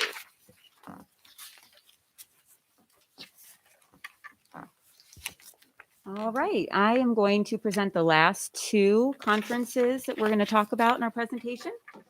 The first one is the power of stories to build resilience and empathy. This was presented by Lauren Tarshis. She is the author of the historical fiction novels I Survived, which are really, really a great way to teach historical events to students that especially like to learn or read fiction books. And Trisha Colligan is the other person that was presenting this. And these books are published by Scholastic. Some takeaways were stories should be chosen to help students build empathy. The teacher can use these stories to engage students in reflective writing. In this presentation, the author of the I Survived book series was talking about how she took real life events and created stories about fictional characters who had to survive these tragic events. Her main motivation for doing this was she knows there's a lot of kids out there that prefer fiction stories, and she took off with it. Some of these were the bombing of Pearl Harbor and the sinking of the Titanic, children's blizzard in 1888. So just really cool. My own children enjoy reading these, and we just want to try, the biggest takeaway from what I'm going to present to you is we want kids to love to read and learn through their reading. And so that is a great way. So if we go to our research from the literacy study, we found that elementary schools have reduced the amount of time spent teaching science and social studies. And that's the opposite of what should be taking place. Content-rich units of study can incorporate language arts through embedded instruction. And that was a perfect example of that. So the last presentation here, or conference I want to talk about, is the intermediate pathway, or no, wrong one. No, we did that one. All right. The power of joyful reading. Help young readers soar to success. This was presented by Eric Litwin and Gina Peplin. This is actually a book that they had written specifically for teachers, and it was published by Scholastic as well. And some takeaways from this are, teachers should immerse students in reading that is fun, repetitive, include movement, help foster a love of reading. Eric Litwin, who is one of the authors of that book, is also the author of the Pete the Cat stories and the Groovy Joe stories. I know I teach first grade, and so Pete the Cat is loved in my classroom. We actually did a lesson on this book today. So crazy. But what Eric Litwin does is he is a musician as well as a writer, and he knows how to play the guitar and the harmonica, and he sings, and he presents his books to groups of children. And he finds ways to bring his music in to get kids up and dancing, to get kids chanting along. His stories are very repetitive. He wants kids to love to read. And kids love repetition, especially the early ages. And they love to move and dance and sing. And so he's just a genius. And, I'm mesmerized watching his videos. I show them to the kids. I wish I could play the guitar and harmonica. I probably could, and they wouldn't know the difference. Haven't tried, though. But anyway, so he said that students who have basic reading foundation skills find more joy in text. Our younger learners need exposure to reading in a variety of formats, opportunities to listen to storytelling, and practice telling their own stories. This process increases the predisposition for students to enjoy reading. And above all else, create opportunities for them to find joy in reading. So that's what teachers want to see. We want our kids to want to read it. We don't want to have to force it on them. In our research from literacy study, we said that our literacy study discussed the importance of exposing students to a wide variety of genre and authentic text. Allowing students to explore their interests through reading helps to grow their background knowledge, build their confidence in reading, and create a foundation for a lifetime of reading enjoyment.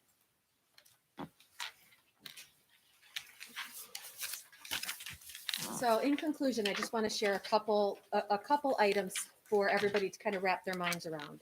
So the first thing is that I want to draw our Board of Education folks to is our focus book. So our focus book is something that all of our administrators and our Board of Education are partaking in a book study.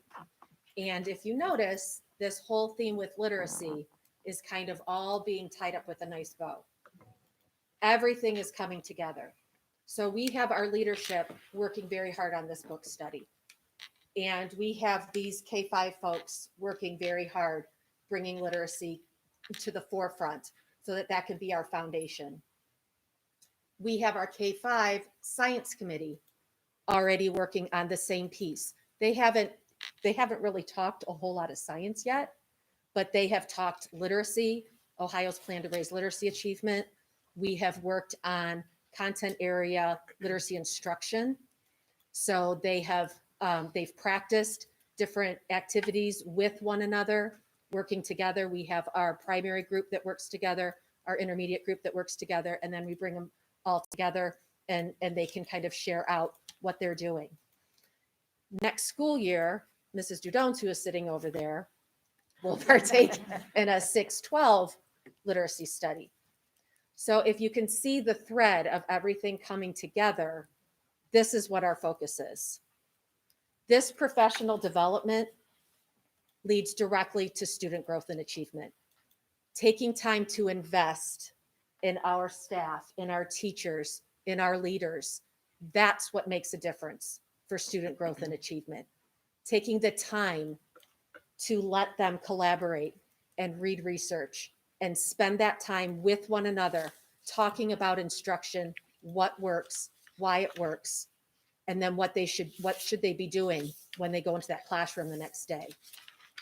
That's meaningful. That's the right work. And that's what all of these folks are doing. And we have folks out here, they're doing the same thing. They're working hard with their book study. My second point that I want to make is, aren't they amazing? Yes. Yep. They're just amazing.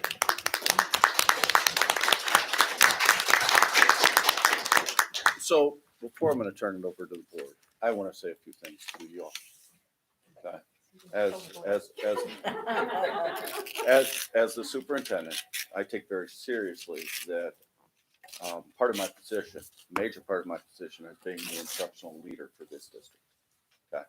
And so I'm very, very proud of the work that all of you have done with regard to literacy. And as I look here, I've got building level instructional leadership, classroom level instructional leadership, and I'm very happy that we're finally at a place where we can allow and provide opportunity to invest in our staff with regard to professional development, simply by preparing for this presentation and delivering this presentation. We know what retention rate pyramid is. Reciprocal teaching's the same, right? And so what I love, I'm going to just point out a few things that I loved that I heard here. Movement. What we know about brain research, right? What we know about brain research is when you're up and moving and incorporating your academic skills into when you're up and moving, you have a better retention rate. You know, it causes chemical reactions that cross the synapse, connect dendrites, grow dendrites, all those kinds of things that we know, right? From a science piece, because Ryan's going to talk about science a little bit. There are no dendrites in our presentation. What I love is the focus on science, social studies, and math. From day one in this district 10 years ago, in my crazy presentation to staff, or stomping all over the place, some of you remember that, some of you don't, emphasizing heavily on writing across the curriculum and how that changes the game. Okay. I'm glad we're back to that. I don't know where it went really, and I'll take ownership for that. But nonetheless, science, social studies, and math, using those curricular areas to teach literacy, reading, writing, communication, those kinds of things. I love that piece in there. Rotate your writing. I love it. It reminds me of a game of telephone, but instead of speaking to one another, it's writing, right? I'm going to add a little bit. I'm going to add a little bit. I'm going to add a little bit. I'm going to add a little bit. I can imagine that going on for a whole year. And what a book you would have at the end, right? Okay. And the emphasis on interest base. Now, I know as a young reader, if you put something in front of me that I wasn't interested in, it wasn't going to happen. It was not going to happen, you know, and so, but if you put something that interests me in front of me, sponge, right? I'll read it all day long. Now, I'm going to use an example. My football cards and baseball cards. I love math, right? I'm a numbers guy. I could quote those stats on the back of those baseball cards. And if somebody asked me to compare Rod Carew with Tony Gwynn, by gosh, we got him. We're rocking and rolling, right? So I love the whole idea on interest base and show and tell. Show and tell. Boy, man, I still remember my kindergarten classroom and one of my buddies bringing in this red fire truck and doing a show and tell on that particular piece. But what we weren't asked to do is write about it. It was just sit and get. You know, we didn't take it to that next level. And that's what I hear from you guys. That not only is it just show and tell, but it's show and tell to the nth degree, right? Okay, so I heard that, and I love those particular pieces. I talked about retention rate pyramid, so I won't touch on that again. Pull out. Oh my gosh, thank you. Don't pull kids out. Protect that instructional time. Protect that instructional time. Push in, don't pull out. You know, provide interventions in the instructional time. Don't pull them out of there. They're just going to miss the magic that you guys make happen all the time. And that's all I have to say for right now. I'm excited. I'm happy. I'm proud of you. How about that? Board? Sorry. Oh, well, I guess I'll start because I'm excited too. I just am. I'm a reader. My mom said I was born with a book. I probably was. I can't go without a book. I cannot. I can't. You know, I'll even drive back to school to get my book if I left it here. You know, and I love to share books. Right now I'm into Agatha Christie again, buying all hers. I've read them 6 or 7, but I want the collection to pass on to my kids. And so I'm busy rereading, and I just, you know, love to read. That's who I am every day. And I'm so glad I retired. I had the time to read what I wanted to read, and I could set the essays, you know, I had used to make myself grade, and, you know, because I wanted to get to my book. But anyway, that's one thing, the love of reading. That's a gift. It just is. The other thing, reflections on a gift of watermelon. Did you hear that about that? I believe it has poetry about every subject, science. I'll try to remember to bring it. I think that's the one, but I know I have one that has like math, poetry, science, for everything. And I love poetry. And again, just from my own experience as a mom, I read Hop on Pop, which I think is one of the Dr. Seuss now that is, you know, but anyway, didn't know it at the time, but I read it to my daughter. She was 2 years old, and I repeated it. She loved it. You know what? She could read it all by herself by 2.5. 2.5. So I think there's some wonderful, good ideas. The other thing I want to say real quickly, writing. Thank you. It's about time. I've been bugging Doc Hall since I've been on the board. We got to write. We got to write. And that is a big thing for me, and I appreciate that so much. Thank you. I just have a quick question. Because our school system is becoming more diverse, and from personal experiences, I know the importance of having literacy in the home. But what are we doing as a system? What would you folks encourage us to do when we have kids who are coming to school speaking one language, but perhaps their parents know the language component, but they can't read or write their own language? What are we doing to make that connection to encourage literacy in the home. So I currently am. Can she come to the mic? Endorsement. Julie, come to the mic. That way our listeners. Sorry at about home that. Can, I'm currently completing my TESOL endorsement through the University of Akron, and that is one thing that we spend a lot of time on. I think the best thing that we can do primarily is just provide those students with as many opportunities and resources that they can have in the home in the English language. They're getting that their native language at home through their parents, but they need to have those opportunities. And, I know at Richardson, my EL teacher meets with parents probably 10, 15 meetings a week where she's bringing them in and sharing resources, or even sitting down and doing simple things like, let's go over this, because it's very difficult for them to fill out things like final forms, or so just going over that and explaining part by part. And, we do a lot with translation services. We'll use translators.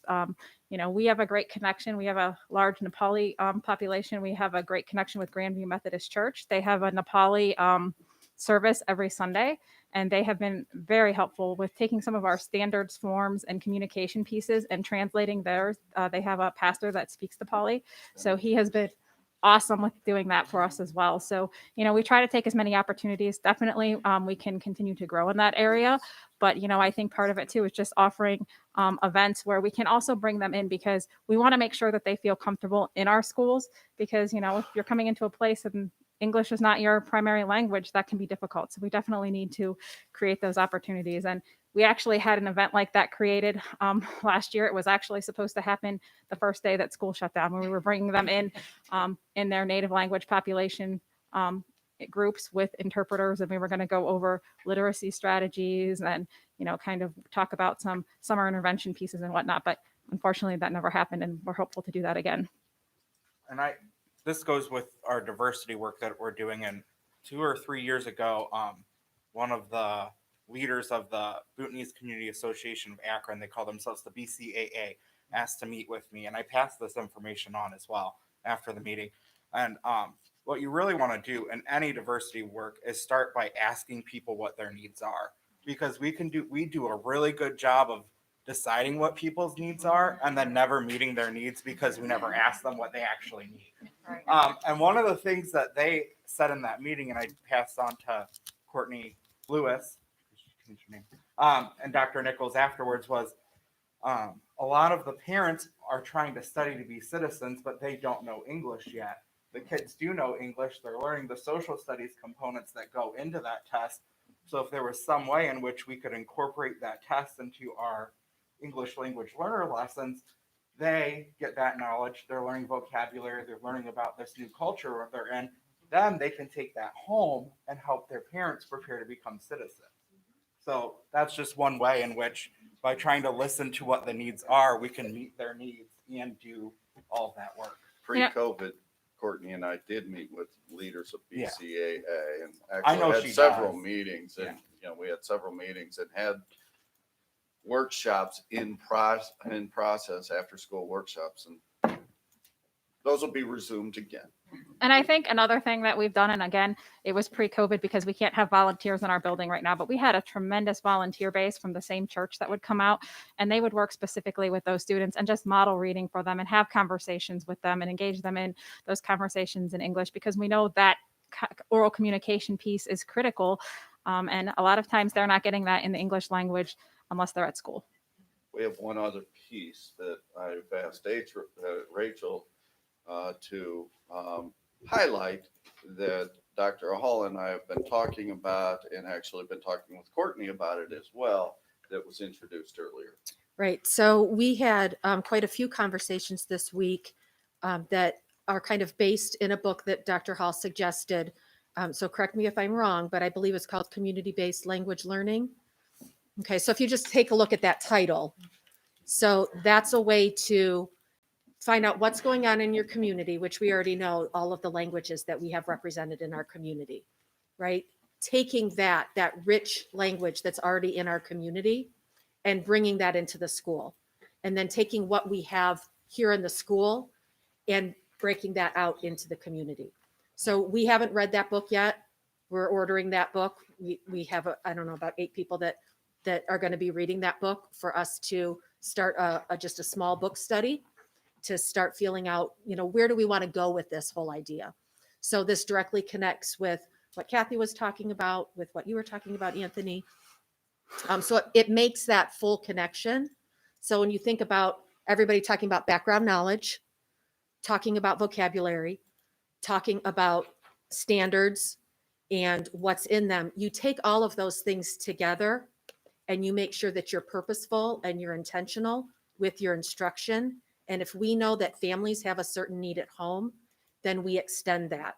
And we make sure that what's happening in the classroom is something that can then be taken home and we can have further conversations. And then we have that family school connection that is just so important. So this is very new to all of us, very infancy. We haven't, broadened our conversation more than probably what I just said, but we're very excited about it. Dr. Nichols, I've been here for 8 years and he has talked about bringing language K-12. That's one of the things that he has spoken about, this entire time that I've been here. I was a French major, so I had a double major. One of them was French, and I started language programs in 2 different school systems. Just when I was student teaching, they had me start language programs. It's something that I believe is important. I spoke to my own children in French when they were babies because I know what that can do to their brain development. So it was no different than me playing music for them. I spoke with them in French because it built those brain connections for them. I would not promote French, that's just my own little club. I chose that because I had a love for that. However, through this exploration, we'll decide what language is best for us to use as a focus. I just want to echo what you had said earlier about how we're listening. You're sending them to listen to these education experts, and then you listen to what they say. And then that goes further, that it behooves us as a board to listen to what you say. And whatever it is that you're recommending, we need to respect that that's what the experts are saying because of all these linkages and going. So sometimes we talk about things not permeating down, but we need to make sure in this sense that we're letting this permeate up and respecting the expertise that you have in this area. So. And then one other just aside, because I have 2 young nephews, and the hot topic in our family is how do we want to help teach them to read? And my mom is dedicated that phonics is the only way. My sister's all about sight words. And over Easter dinner, they were debating how do we support them. And I was like, and my sister said, phonics is out. That's not in anymore. And I was like, it's Erica, it's one of the pillars of literacy. I was like, I have a study on it. So I thought you'd appreciate that. Excellent. So, yeah. Excellent. Yeah, we did. We had that whole conversation. So That's a good Easter dinner. But I mean, neither my sister nor my mom are particularly engaged in education, but these are things they're thinking about. So I do think our families are thinking about these things, and however we can process this information down in a way that we can get it out to them to make sure that they understand that it's not one or the other. You don't have to pick or choose. It's all of these foundational pieces. But what a great example of talking about what goes on in the schools and education and talking about that at home. Because when those conversations are taking place at home, then those students, when they're coming to school, they realize how important it is. And they also realize this is just what we do. We go to school, we do the right thing, we learn here, we respect what's taking place, and we go home and we talk about it again. And so once you have that cycle going, that's what's really building that amazing foundation for our students. So good job. Any, Dr. Hall, any comments? Just to say thank you for ordering the book. I'm really passionate about what was in the letter I sent to Dr. Nichols, so I look forward to seeing that process go forward to whatever extent that letter relit the flame that was apparently already, on kindling. I'm glad to see it happen, so thank you. Mrs. Moffett, any further comments? I'm just so excited. I want to be back in the classroom. I want the letter people to come back. I'm sorry. Ms. White? They had music we learned, and it was wonderful. It was. And I don't mind if the kitchen equipment comes back in the kindergarten class. They learn so much language through life. Yeah, so thank you so much, ladies. It's wonderful to see your enthusiasm. Well, So, one, Ms. White, go one ahead. final thing. I'm sorry, I could go forever probably. But one final thing too. I'm so glad fiction, because fiction does teach what it is to be human.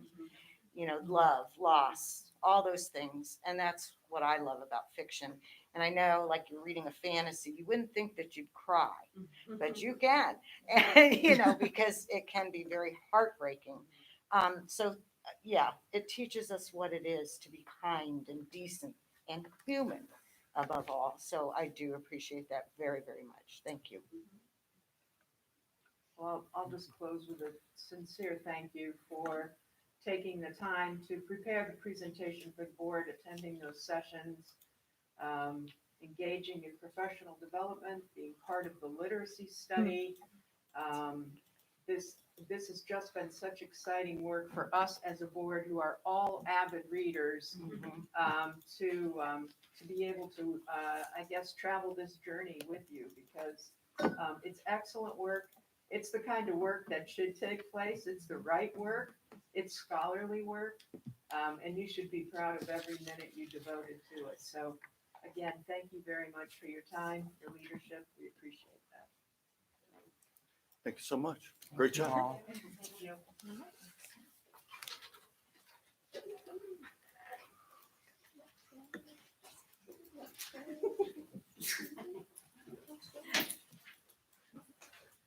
Thanks, Richard.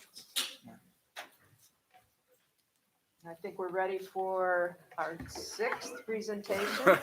Mr. Gomez and Mr. Hutch. Well, after that, I think we're actually going to be fairly brief, because as we started our conversation, a lot of the stuff that we're talking about are things that we get from the book already. So we don't want to spend too much time overemphasizing the key points of the book that we get. We're just going to try to focus on some of the specific to science pieces and where our conversation led us. So we had a great conversation. I mean, we really enjoyed it. In the group was Mr. Sloan, Tracy Early, Mr. Gomez, Cameron Lazar, myself. Miss Lewis was on, still taking some time to have time with her baby, which was great. So we had just it was a great discussion. We'll simplify the points to quite simple. The key questions that were asked were, one, what are two key points from the reading? And very simply, it was, we need to be reading scientific texts, and that we have simply, like in every other area, too many science standards and not enough depth and rigor. Things that reinforced our thinking were that we need to simplify the standards, slow down, and go deeper. Things that challenge. It was interesting as we read this book, a lot of people aren't challenged too much in their thinking because it resonates so deeply. But some of the challenges we saw were, in this one particularly, his opposition to hands-on learning. There was a big discussion in his writing about that we do too much experimenting and that doesn't help us. And that was a really galvanizing point for our team and all the readers. Was, we talked so much about authentic learning, hands-on learning, doing it, the work that professionals do. That was a real friction point we'll talk about in a second, because the work that they just mentioned mirrors so well with the solution to that problem. So the timeliness of this literacy study and this focus study is so great. New learnings we had, reading books, textbooks, and supplementary texts, and then writing about them leads to the most learning. They just did my presentation for me. It's great. And then, and then informing our work. What did we read that informed our work? And we need to look at our science standards and curriculum as they do not model best practices. And engaging science educators in the conversation is critical to our success. And we really boiled this down to, we couldn't reconcile I learned so much by doing, and so much about, I called it I spend my whole life thinking, I wonder how. And my whole life is moments of I wonder how or I wonder why. But then the aha was an integrated curriculum solves these problems, right? A science curriculum that you can read and write about, and bringing things back together is where we need to go. And Mr. Gomez asked a great question, which is blah, blah, blah. What are we going to do about it? Was his question at the end. I said it much nicer. Yeah, much more eloquently than that, which led us to a little bit of a discussion on Schmoker's second book, which is called Leading with Focus. So the question was, how do we engage our leaders in being better leaders using what we're learning? So that sort of opened the door to perhaps our next book study, which would be Leading with Focus, which will help us to develop our capacity as leaders and educational leaders, instructional leaders, to do a better job of synthesizing this. But I can't say enough how much all of that literacy work is aligning so beautifully with all of the science work or social studies work or the next chapter, which I believe is math work. And we see it throughout. That's it. We're done. Well, We're not done. One point that we wanted to emphasize was that as this K-5 science team is meeting, that we should make sure that they read this chapter on science. Because if we're going to tie the two together, let's make sure that we're actually doing that. And several people mentioned that in their comments. We talked about it as well. Make sure that that science group reads this and understands this, because I don't think it's going to be groundbreaking to them, would be my guess, but just to make sure that we're making those connections. And that's one of the ways in which we are going to show a commitment to what we're learning from the book or being reinforced. Thank you. Any other questions? Any other questions for Mr. Gomez or Mr. Hutch? I do have a question because, you know, upon reflection with all of us, when we think about the hands-on experiences that we've had in our science classrooms, frequently they were designed to lead us to one conclusion. And I think that might be the flaw with some of the hands-on experiments and work that we do in the classrooms. If I think there's a big something to be said, something substantial that provides hands-on work that's credible, if it encompasses the reading and the writing and the communication and develops skills that allow the kids to reach different conclusions more often than not with the experiments that they do, so that they can talk about their failures. They can talk about the things like Schmoker said, you know, not all of us have the same background knowledge, so we bring different things to these hands-on experiences. And if they're designed for the purpose of critical thinking, instead of getting us to the one conclusion where, you know, for every reaction, there's an equal reaction or whatever. Equal and opposite. Thank you. As you know, science, no, it's not my thing. That's why I married a science guy. But I really think there's something to be said for hands-on experiences. We just need to design it differently and include the reading and writing and communication skills. You know, science journals are a wonderful thing that take kids to different places. So I'm hoping we won't poo-poo the hands-on, but just look at it differently and design our experiences differently. Mr. Sloan actually talked a lot about that in our little group, and he said, you know, the experiments, you know, you're making the sugar mixture and putting the string with all of the thing, and then it forms crystals, or it doesn't. And the only reason it doesn't is because you didn't follow the instructions. So really all the experiment is teaching the kids is how to follow the instruction sheet. And if that's all we're trying to do, there are other ways to do that. We need to, if there is a fixed conclusion to the experiment, it's not really an experiment after all. We're just testing that you follow the directions or not. And then in the world of YouTube, why do we need to wait 5 days to see what happens? We can watch a little time-lapse video. But truly, we talked about this. It's a resource. We can just watch the time-lapse, and now they see it as well. So we need to use current resources where they can be beneficial and rethink what the purpose is. Right. Well, thank you both for your presentation. I think, you know, it's pretty much unanimous now as each group has presented about how much we appreciate hearing perspectives from the board with our administrative team. It's just been valuable conversations, and I think each of us has found it to be true as we've worked with the various administrators in our reading groups, and you affirm that as well. Thank you both. We appreciate it. That's right. Item E, Treasurer CFO's business consent agenda. Mrs. Christy Stoikoy. I'd like to recommend that the Board of Education approve all items listed in the treasurer's consent agenda. So moved. I'll second. Moved and seconded. Any discussion on any of these items? No, just want to point out a couple of donations. One is a donor's choose, and the other one was from the Kiwanis this month. So one was hat and gloves, and the other was a donation to Teachers Pay Teachers for language arts and Google Classroom resources. Thank you. Roll call, please. Ms. Schofield? Aye. Ms. White? Aye. Mr. Gomez? Aye. Dr. Hall? Aye. Ms. Moffitt? Aye. And now on to your regular business, Mrs. Stoikoy. Yes. I'm going to stay here so I can actually see this because it's hard to see in this PDF and there's no way I'll be able to see it from there.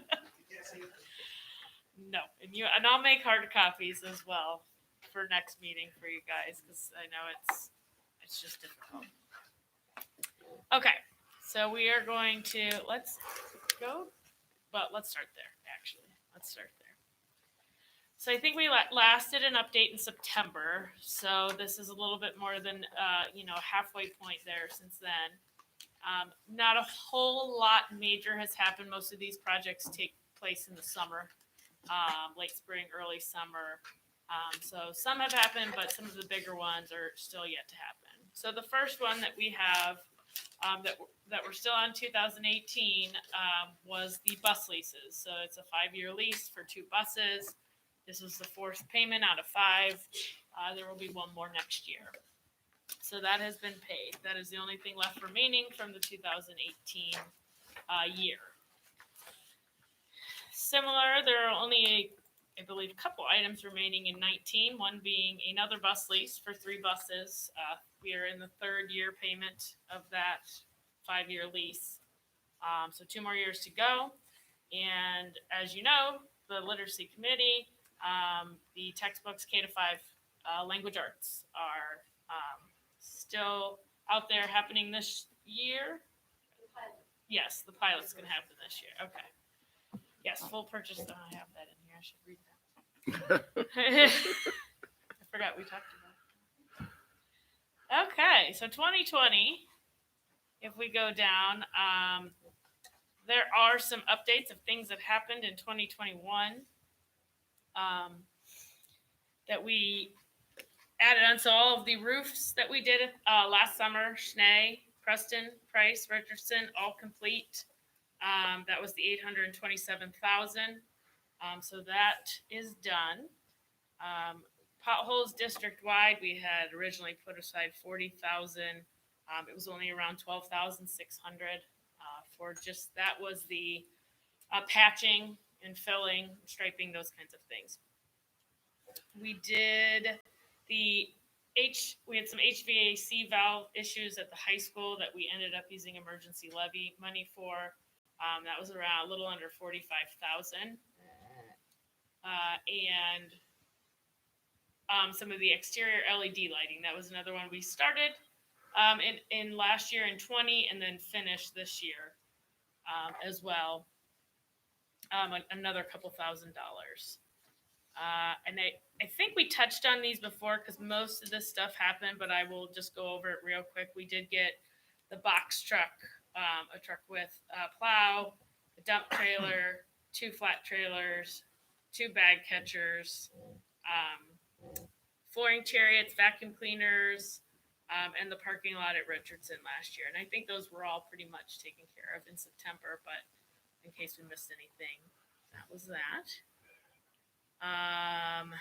Chromebooks. So part of this, we originally had set aside $100,000 for Chromebooks, $125,000 for staff workstation upgrades. And then obviously COVID hit and we needed technology. So we were able to use, as you know, our money that we got from the state of Ohio, the coronavirus relief funds, $204,000. We used those to purchase and offset some of this cost here for Chromebooks.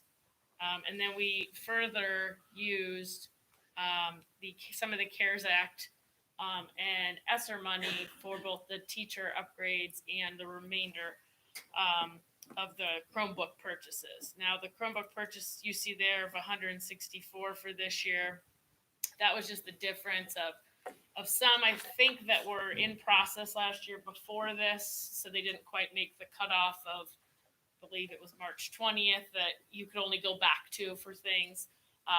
We ended up paying for them this year, so we only ended up paying $164,000 in total. And you'll see as it goes on into this year as well what we've paid. Still So, remaining. Mrs. Stoykoy, please. Yes. To clarify, our allocation was 100,000 out of the emergency levy, but we ended up at 164 by using federal dollars and so on to offset. Correct. So the- really, I think it's hard to see there, but the purchase order amount, if you look at for the Chromebooks that we had purchased, were close to $550,000. And we used $164,000 of emergency levy last year, and then in 20 previous, that was like at the beginning of 20. We did a purchase for $193,000.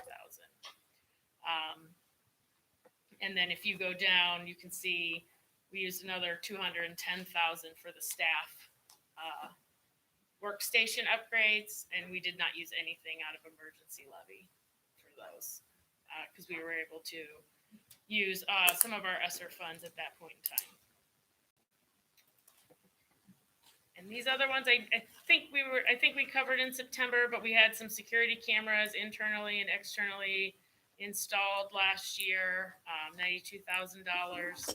And then obviously we had the network upgrades with NeoNet that partial in this year, and I think partial in the previous year before that. There was a small amount there, but that is all complete. We did purchase the 7 to 12 math books last year, and I'm not sure the timing of when exactly we paid that off, but I know it was right around that September. So we did purchase those. Those were about $303,000. We had allocated the $300,000. And then now we are in a bit of still doing some professional development for math to go along with that. I think you can see the other ones. Yeah. So here's where we have some makerspace we haven't used. We were still kind of trying to use up some of the things back from 2019. So right now, what was in the plan for fiscal 20 and fiscal 21 are still kind of hanging out there, kind of waiting to see, what we have, and then go from there with the different adoptions and things that we may need. So I don't even think we may have spent all the money from 2019. No, we didn't. But we just called it done because it was closed and moved on into the next couple of years because we still have 2 years worth of allocations for those items. This year, so far, and I don't believe we've had any of these other, possibly the buses. So we purchased 2 buses in the beginning of the year. Those were $170,000, and they came in a little under $10,000 under what we allocated of $180,000. We bought 2 used vans for $48,000, so $12,000 under what we allocated. But then we used some of that money to buy some lawn and garden equipment. We had originally allocated $42,000, and it ended up being around $50,000 for this year. A couple other things we continued with the exterior LED lighting. The previous ones were at the high school, and I believe at some of the middle schools. This year includes the elementary, so we have some of that. And there was an air handler. I think that was part of. Was that when we didn't have air conditioning, Joe? She doesn't really want to know. She just wanted to remind you. This was like 10,308. For the 1, 2, and 3 area that needed to be either repaired or replaced, and it was much cheaper to repair it. Oh, for the internal classroom. Yeah, well, it wasn't our handbook. Sorry. It wasn't yours. We still had problems. So then we also had $200,000 set aside for Chromebooks again and staff upgrades. Obviously, the staff upgrades were completely covered as well. Wait, am I on the wrong? No, I'm not. Those were completely covered also in this year, so it was a combination. We decided to put those 2 together, move them up. So they're it's listed twice where it says CARES Act covered the funds, but each year was a $100,000 allocation. Total cost was about $210,000, but those were taken care of by CARES Act. Same with some of these Chromebooks. We only ended up spending an additional $46,000 out of emergency levy funds to go towards finishing the Chromebook purchases, and now have everyone 1-to-1, and K-2 is 2-to-1. So, and now just kind of looking at the refresh and recycle with that.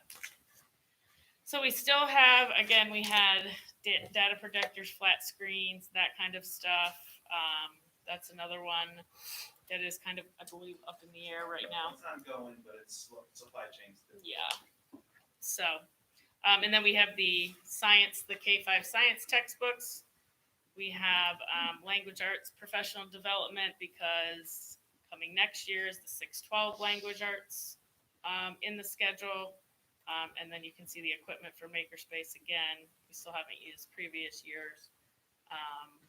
And we are at 480,000 in staff, which still includes our Tier 2 ISGI, a special education, credit recovery, an intervention specialist, a CTIS, a gifted intervention, and then, of course, John, our coordinator of community relations. So right now, where we're sitting, and I have not gotten the last settlement yet, but everything else, as far as revenues, is up to date. Go over a little bit to like the middle. Yeah, down. Just a little bit. There you go. So that is our balance right now. In total, cumulatively, is about 5.8 million. Again, I'm waiting for one more settlement from the county. That and our property tax and rollback.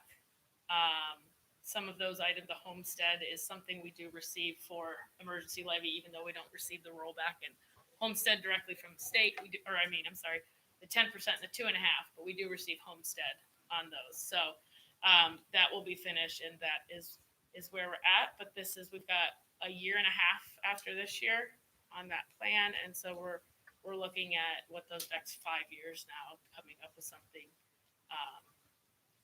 in a new plan for these emergency levy funds. Yeah, we have a very, it's in your packet and in your notes, we have a pretty strategic plan for the expenditure of the ESSER money, CCIP funds, so federal title funds, and then also planning for emergency levy. So really, when you take a look at what we're going to be doing over the next few weeks, few months, is planning for out to 2028 for, at least for the emergency levy portion, which will be up for renewal, not this November, but the next November. Many of these items, like the Chromebooks, that we've already seen them impacted by ESSER funds. Rachel and I have had discussions about other possible things with our ESSER funds, some of our textbook adoptions, different things like that. So that's all something that will end up kind of working together when we discuss all those items. So the ESSER 2 money has a due date of 2023. The ESSER 3 money has a due date of essentially 2024. And so that's how we're going through our planning process and attaching it to one needs assessment, which is our strategic plan in terms of academic improvement, et cetera, et cetera. So we are being very intentional and purposeful in these meetings and how we're connecting all of the pieces to the puzzle. I know that we have a work session meeting in June. Could we put that as a big topic, how we're going to spend the ESSER money, future thoughts on emergency levy? Because that gives you all time to have those conversations before you have to talk to us about it. But then gives us a time to know that we're going to touch back on it. Mm-hmm. Does that make sense? Any other questions about the emergency levy? We do have some of the stuff has already for this year. We're looking at the boilers and some other items. So they're out there. They're just it hasn't started necessarily just yet, at least from my end, in paying anything. So.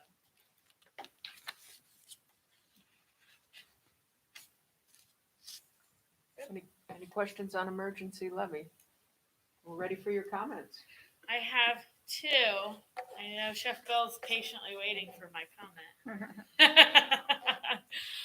So my first one is I had started to have discussions with someone at ODE. It has been very difficult to find a solid answer on kind of what you can use the ESSER funds for as far as it relates to food service, and really how you quantify it, even if you do, how you quantify your loss of revenue.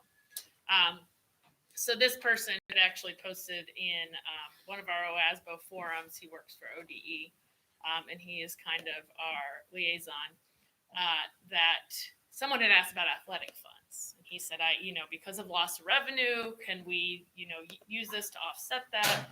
He said yes, and he elaborated. And then his last sentence was, I think you can do the same. I think the same would apply to food service. So I was like, well, I'm going to email him because I can't find anything definitive, and I don't want to get caught in anything. So long story short, I did end up going back and forth with him a couple times, gave him what I thought would be an appropriate method of quantifying that, sent it to him. He agreed that it would be. Have it in my email and writing, so I'm never getting rid of it. When someone comes in. But I was able to back out salaries and benefits from the times that we were not 5 days, which was the entire year. I think the total I ended up backing out to ESSER funds and out of food service was around $437,000. Oh my. So at next meeting, you will see that advance going back to the general fund. That was the 200,000 out of the 487 then? Yeah, so after that, that food service fund, as of, if I did it, this was at the end of March, now it'll look a little different. But when you see it, the reports for March, because the advance is still in there, the balance was around 355,000. So when it goes back out, it'll be around 155,000, which is pretty typical. And then Chef Bill brought me today his next reimbursement, which was around $108,000, and has said, even though it's been a couple days, it's been good so far with everyone back in, and those numbers have looked good. So I think we'll be okay. I'm going to move that advance back so we don't have to wait. So I was excited about that. Just one less thing to worry about at the end of the year. The only other thing I wanted to mention real quick is, because I'm sure someone has, and I've mentioned it to a couple of you, we've been cleaning out in our office all the stuff from like 1942, whatever it is, because I can't handle it. It's a lot. So we've been getting rid of the things that we can and putting the other stuff aside for our records retention meeting. But we happen to come across some really, really cool items. Board minute books from 1848, 52, when they were being held at someone's house and it was still Silver Lake, and this. Someone had saved the graduation announcements from like 1918 through like the 30s, and like taped an envelope to a piece of paper and put them in there, and they're still in good condition. We found the original charter when it became under the, Ohio Department of Education as one, and in there. So there was a ton of stuff, and just a book of someone's written this in 66, the 50th class reunion of 1916, and it was a book about what people were doing at the time. It was really, really interesting stuff. Joanne and I were doing it, and I said, this is like, when when I was a teenager, and you go to clean your room, and then you find something, and then you're sitting there for like an hour or two, like, look at how interesting this is. It's like your room still has to get cleaned. So, but it was so interesting. So we were able to kind of put it aside in our safe and keep it together. So if anyone wants to see it, I have told Dr. Nichols, let John Wasoko know in case there was anything interesting. There are just some really great pieces in there that we found. Ryan looked at it, and Joe looked at some of it the other day. So it was neat. If anybody ever wants to come in and see it, feel free to stop in. And that part of the construction piece that I'm especially interesting is paying homage to our past and our history. And so designing some of those things into the new building, whether it's a specific location or throughout the building. I've seen some pretty cool ways to pay homage to the past and even create some kind of timeline, if you will, down the hallway, those kinds of things. So keep that in mind as we continue down the design process. Thank you, Mrs. Stoykoy. Item G, Superintendent CEO's Business Consent Agenda, Dr. Todd Nichols. Thank you, President Schofield, members of the board. It is recommended that the Board of Education approve all items listed in the superintendent's business consent agenda. So moved. Second. Moved and seconded. Is there any discussion? You will see a contract for services with Garland DBS relative to our Cheney property and revitalizing that so that we can put preschool into that wing. I just want to comment on Sherry Cradlebaugh's retirement. What a phenomenal person. What a phenomenal asset she's been to our district as she's led the OPSI union as well. She promises that as a Cuyahoga Falls resident, she'll stay involved and we won't lose her completely, but what a phenomenal person. Just want to acknowledge her. Because she probably won't show up to be acknowledged for her retirement because that's not her style unless somebody cajoles her, but there we go. There you go. Or withhold.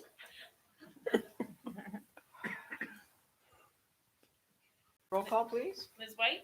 Aye. Mr. Gomez? Aye. Dr. Hall? Aye. Ms. Moffitt? Aye. Ms. Schofield? Aye. Now to your regular business, Dr. Nichols. Yeah, sure. Comments. I think we spoke an awful lot about the plan. One of the things that we want to highlight, and Scott alluded to it in his statements, and I highlighted it in your notes, is the organizational meeting. We have Ms. Schofield and Ms. Moffitt that have identified themselves for that organizational meeting, but you will notice that it has to be moved till after the OFCC commission meeting, which is April 22nd. And so it'll be placed at May 6th. So check your calendar specifically on that day. It'll be a 1 to 4 piece with OFCC, and they'll go through the contract process with OFCC and all of the requirements that they have built into their system. And that'll be that organizational meeting. So check your calendars and make sure that you are still available for that date. And if not, let me know. Well, let me know either way. I appreciate that. Also, the extended learning plan. I really have a 4-page summary, but I'm gonna hit points to it, frankly. So on the website, on our website, we the team did a great job putting together an extended learning plan, and that's posted to our website. It's under departments, curriculum and instruction, and it's the third bullet point down, extended learning plan. Okay, it's there. Submitted to the state, submitted to ODE. It is not, I want to emphasize, it's not a requirement, it's a request from the government, okay? Or from the governor specifically.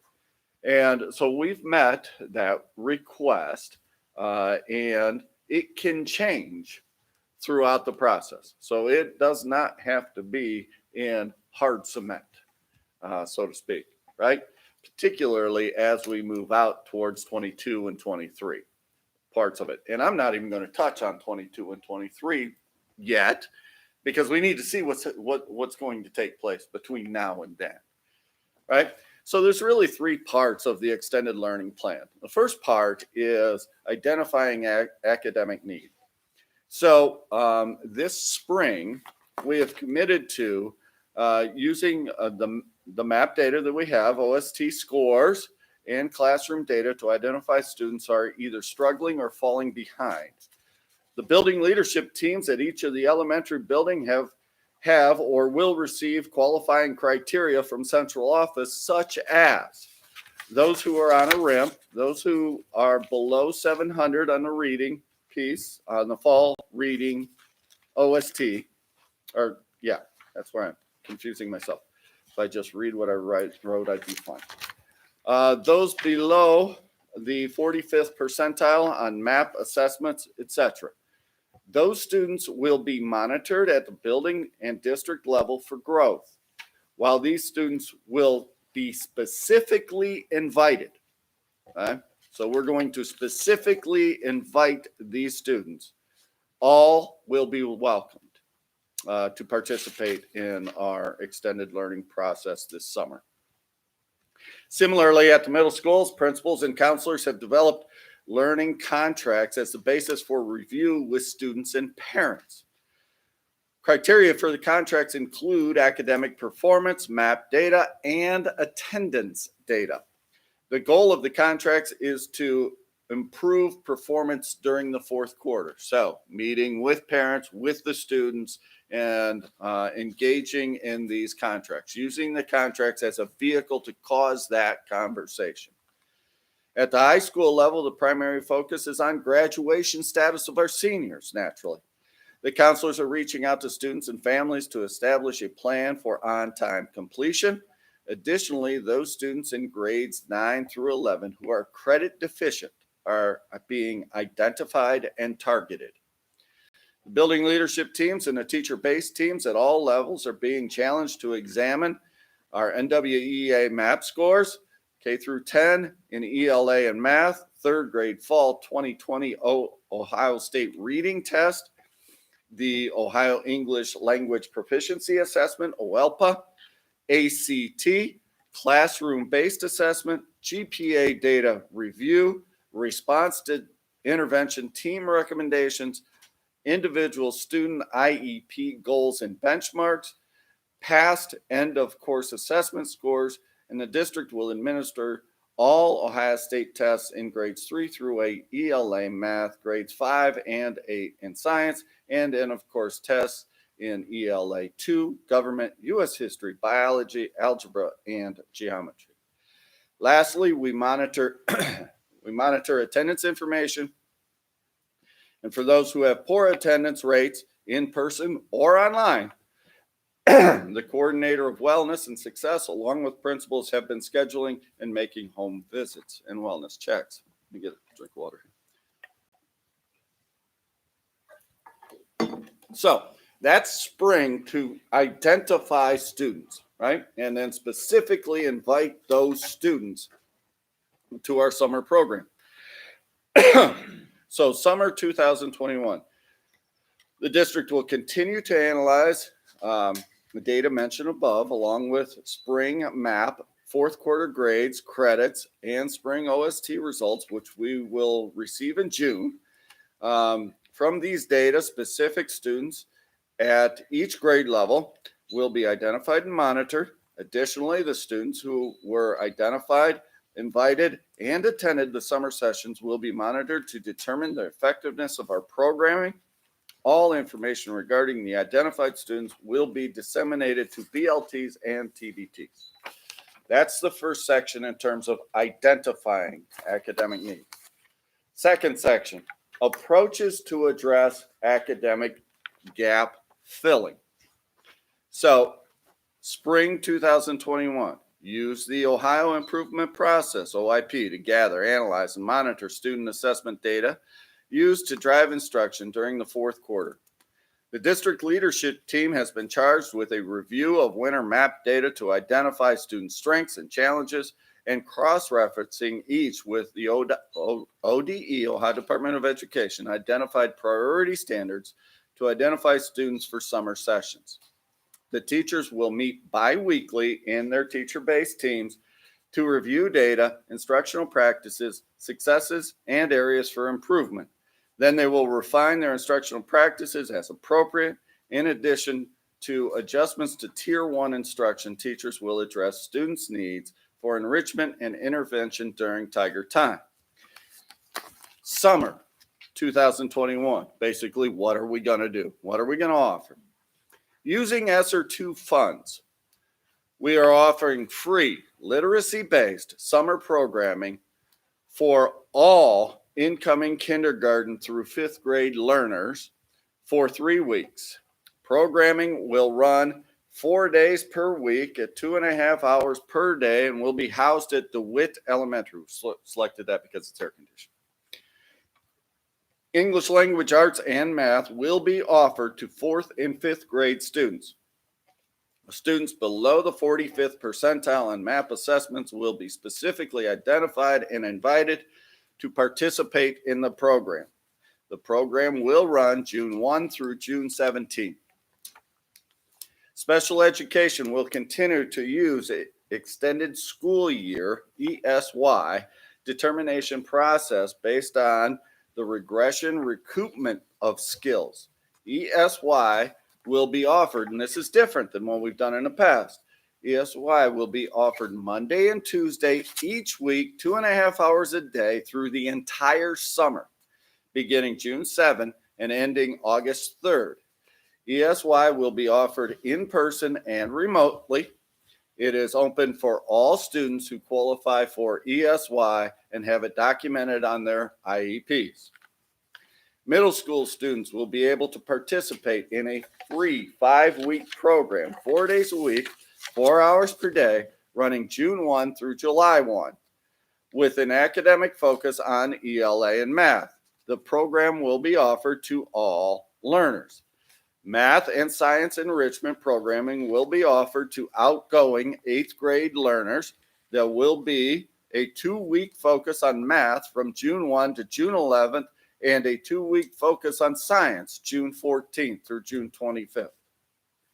And I can see really creative things happening in that math science offering. Middle school band will be offered 2 hours per day for 10 days for current 6th and 7th grade students from June 14th to June 25th. High school students will be able to participate in a free 5-week program, 4 days per week, 4 hours per day, running June 1 to July 1. The curricular platform for instruction will be either Apex or Admetum, with a focus on earning high school credit.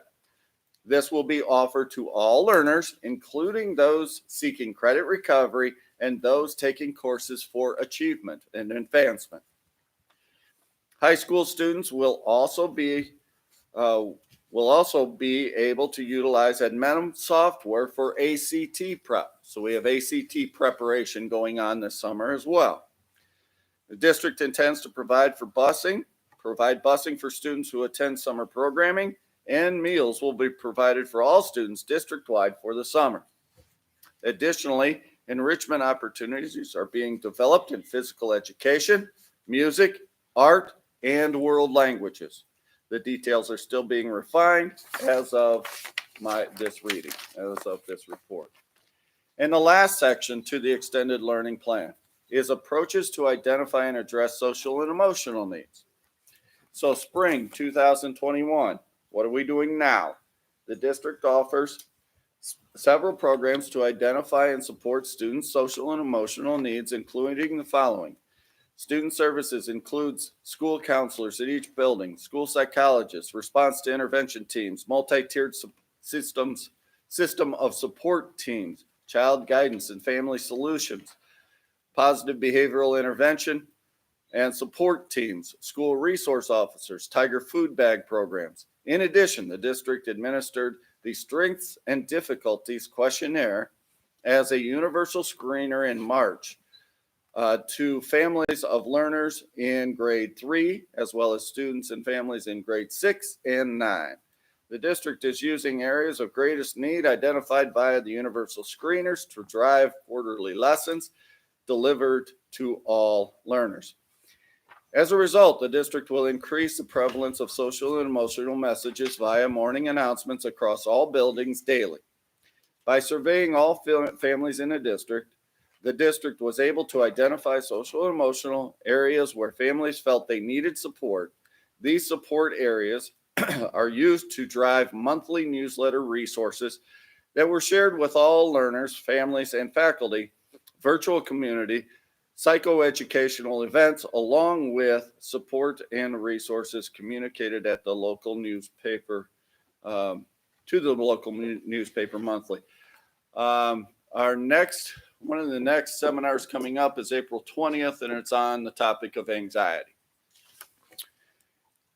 The district has invested in a contract with Integrated Comprehensive Systems for Equity to undergo comprehensive training to recreate an equitable educational system by ensuring a focus on equity, aligning staff and students, transforming teaching and learning, and leveraging funding and policy. During the spring of 2021, the BLT at each building will initiate the process with ending in full building staff. In addition, the district is identifying other needs based on the One Needs Assessment as part of the Comprehensive Continuous Improvement Plan, CCIP, which will drive further planning. So, summer 2021. The district will release a web page that focuses on wellness. The page will compile the events and resources shared with families to date so accessibility is ensured for all. The release will be promoted during the end of the 2021 school year, and it will serve as a platform that promotes activities, exercises, and resources to support the social and emotional development of learners throughout the summer. District Elementary Summer School Extended Learning Opportunities will implement a daily morning meeting for continued emphasis on social and emotional development of learners. The inclusion of summer enrichment opportunities in physical education, art, music, science, math, and world languages is intended to address students' social and emotional needs. These will be offered to various age ranges. The enrichment opportunities are being offered to allow students a sense of normalcy, time with peers in a pressure-free setting, etc., as well as to provide enrichment to students. The district intends to provide busing, again, sharing the busing piece and the meals piece.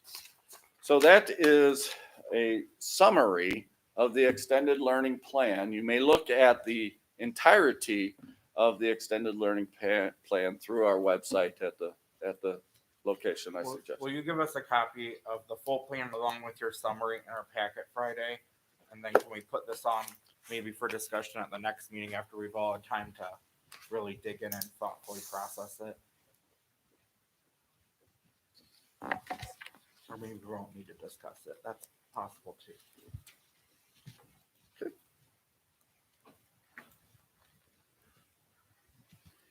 Actually, in your packet, you have a link to it and some of the notes, unless you're having trouble with the links. The links haven't been liking me lately, so I would look at hard copy. Hard copy, okay. We can do that.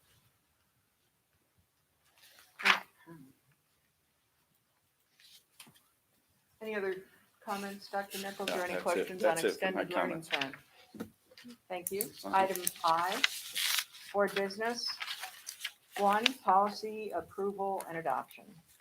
It's recommended the Board of Education approve and adopt the following policies, which were reviewed at the March 17th, 2021 Board of Education meeting. So moved. I'll second. Moved and seconded. Any discussion?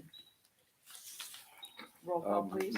My discussion would be that through our weekly, standing weekly meeting with our administrators, we finished the policy book.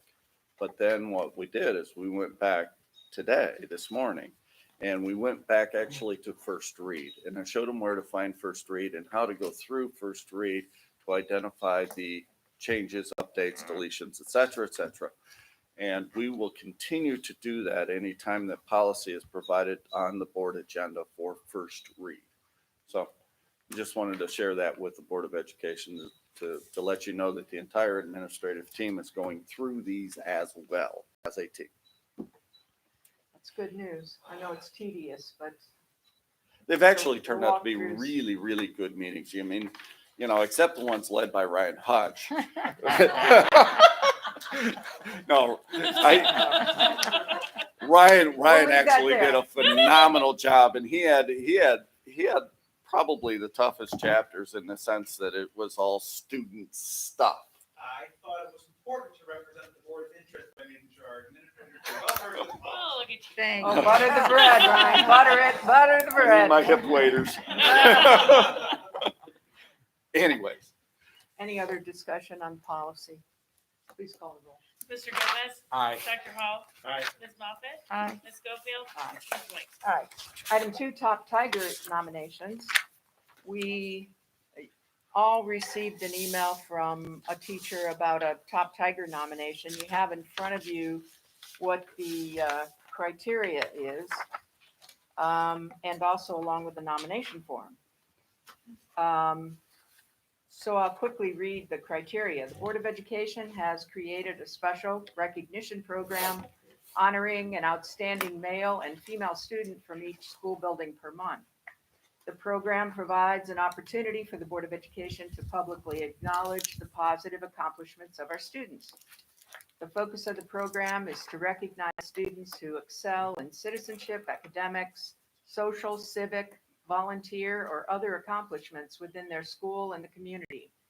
Schools are encouraged to nominate all students, in particular, an individual that has made great strides to overcome adversity in one or more of the above areas. One of the goals of the recognition program is to recognize as many students as possible. Therefore, a student may only be selected once. Principals can access the recipient document using this link, and then there's a link to Top Tiger recipients. Children of school district employees and Board of Education members are ineligible to be selected. The superintendent's office will collect the student nomination forms from the school buildings monthly and record the Top Tiger awards.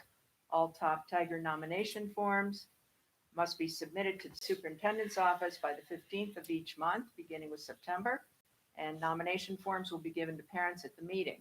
And then there's a link to the Google nomination form, which is attached. This recognition program will be for the months of September through May. At the time, an additional month was added to the number of presentations this year. The first Top Tiger Awards presentation will be during the October board meeting, September's Top Tigers, and the last at the June board meeting, May's Top Tigers. And then at the time, our Top Tigers will be recognized at the first Board of Education meeting of every month and first nomination form. Whether you still want to maintain these, it is not a policy. It is not found in our board policy handbook. These guidelines are similar to guidelines that we have, for example, for Friend of Education Award, which is also a board recognition, but also not contained in policy either. I know historically that these have been the guidelines since I've been on the board, but it doesn't mean we can't have a conversation about anything in here possibly changing or not. So, discussion? I think it's a slippery slope. I believe in equity. I believe that all students probably should, I'm sorry, all students should be eligible. But I think the fine line that we need to be cautious of is that our program be filled with employees' children. I'm very hesitant to, I don't know, moving forward, I think these kids should be eligible, but I really think that we need to be very cautious because we don't want it to become a place where employees' kids are recognized and not other students. You know, it's sort of like the awards that we have for our personnel. We try to be very careful about it. I'm hoping that we wouldn't exclude any of our personnel in any kind of award, because if we're doing it for the students, we need to be doing it for all of our employees. If there's going to be equity, it needs to be level equity across our school system, no matter who the employee, no matter who the child would be. And I hope, you know, if we move to changing this, because I remember a hot and heavy board meeting where we did nominate a child or grandchild of one of our employees, and it got very ugly very quickly. So I think we kind of all need to be on board on the same page and agree that, yes, this might be something that we want to pursue, but we also need to be very aware that it doesn't turn into a recognition of mostly employee children or grandchildren. I hope I stated that well enough, but I just think we need to be cautious because, I mean, I've been an employee. I had kids in this system. Did I think that I would like for them to be top tigers? Absolutely. Did I realize that they probably wouldn't be awarded that award? Indeed, I did. It was just something that was set forth at the time. Whether it provided equity or not, it was just there. Do we need to take a look at it again? I think so. But I also think that we need to be cautious because we don't want it to become what it was that generated this procedure, whatever it would be. We need to be very cautious, in my opinion. And I always say, in my opinion, because that's what I told my sixth grade kids. When you're expressing an opinion, you state it as such. So mine's not based on fact, other than the fact that at one time, this procedure came into place for exactly that reason. Employees, kids were dominating this program. So I believe we need to be cautious if we move forward and say it's going to be equitable for everyone. We need to make sure that it is for everyone. Thank you. I agree with you, Miss Moffett. Everybody knows I had 5 children in this district, and they understood, and my grandchildren understand as well, that they won't be, and I don't think one would be, but I won't mention names. But,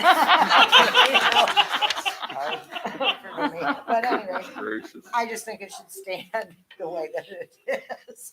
I'm a bad girl. Thank you. Mr. Gomez? Well, grandchildren are eligible under this. Last 2 people always mentioned that. But told them grandchildren that. are eligible. And if you noticed, actually, I'm not going to say the names of the people, but in 2 recent meetings, we recognized 2 grandchildren of employees of the district. So that's part of it as well. And this, whatever this is, has not been followed because just in my time on the board, we had somebody, at least one person that was selected twice just in less than 4 years of time being here.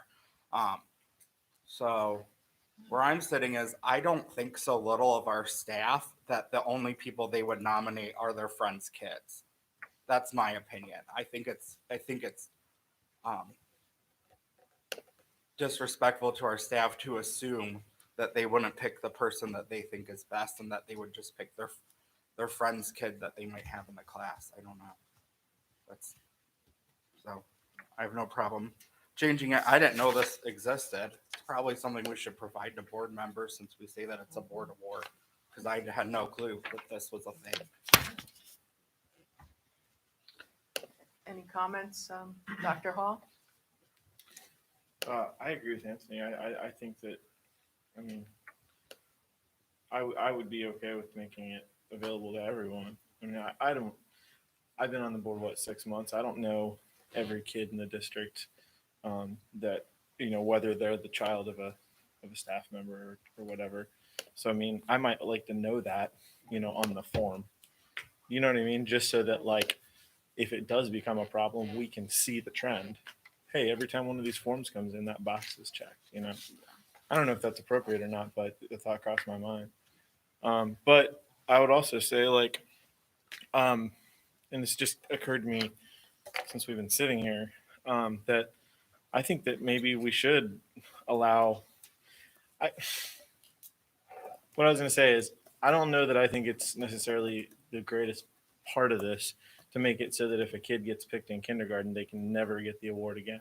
Why not make it so that a kid in elementary school could get it in elementary school, middle school, and high school, should they show the kind of initiative that, they should be rewarded for in those different levels? Because I would feel bad for a kid who got it in the 2nd grade and then in high school, did some amazing thing that they could, be recognized for as far as being a top tiger. So, for what it's worth, those are my thoughts on it. I did think after tonight that maybe we should just only do kindergartners because that was really cool. So, if we're going to go crazy, that's an idea too. That was so They were especially cute this evening. I know, they are. Well, I like Dr. Hall's suggestion too, because it does keep some kids away, in later years. So I could go along with that. Is there any interest in having a couple of board members reconstruct this with some of those suggestions included and bring it back to us? So we can, I mean, certainly not for the very next meeting if we need to, or we can do that too, depending on your work and your schedule. But is there anyone interested in forming a small committee to revamp based on these suggestions we've heard this evening? I feel like you're looking at me. You're feeling it right. I mean, I can put some. I can pick what's here, add things that were discussed tonight, send it to you guys, and go from there if that's what you like. Does everyone agree that that's the plan? Sure. Yep. Should we maybe include like one staff member to help? Because this is stuff that they have to do, so maybe one administrator to like help make sure Dr. Hall understands how they go through whatever this is. Sure. I don't know. Okay. What? I'm not nominating anybody. I'm not being the one that puts it on someone. All right, then we'll have this sort of a revised, sort of take a look at that. Dr. Nichols, is there an administrator you would like to have work with Dr. Hall? We'll work on it, yes. Okay, great. We do have Mrs. Freitag Dyer who'd like to speak to the board this evening. Normally I don't need paper, but I'm on so many cold medicines, I wanted to speak intelligently. So I wrote it down to make sure. Hillary Freitag Geiger, I am the principal at Silver Lake Elementary and a Cuyahoga Falls resident. Thank you for the opportunity this evening to speak on this particular agenda topic. As the principal of Silver Lake Elementary, every month I have the honor and the responsibility to notify our families that their son or daughter has been chosen as top tiger. Actually, that's kind of a lie. My secretary calls them. It's her favorite thing to do every month. She loves when and we changed it this year a little bit because the post office has been behind. So now Karen or Sandy now would send us an envelope with the letters. And that was the first time that I got to find out who our top tigers were. I used to get them in an email. Now I get the surprise envelope. So voila, I get the surprise envelope. Yay, it's Top Tiger Day, right? And I saw an envelope in it and it was addressed to myself. And that was really weird. My youngest child does attend Silver Lake this year. And I was like, oh no, this is horrible. You can't do this.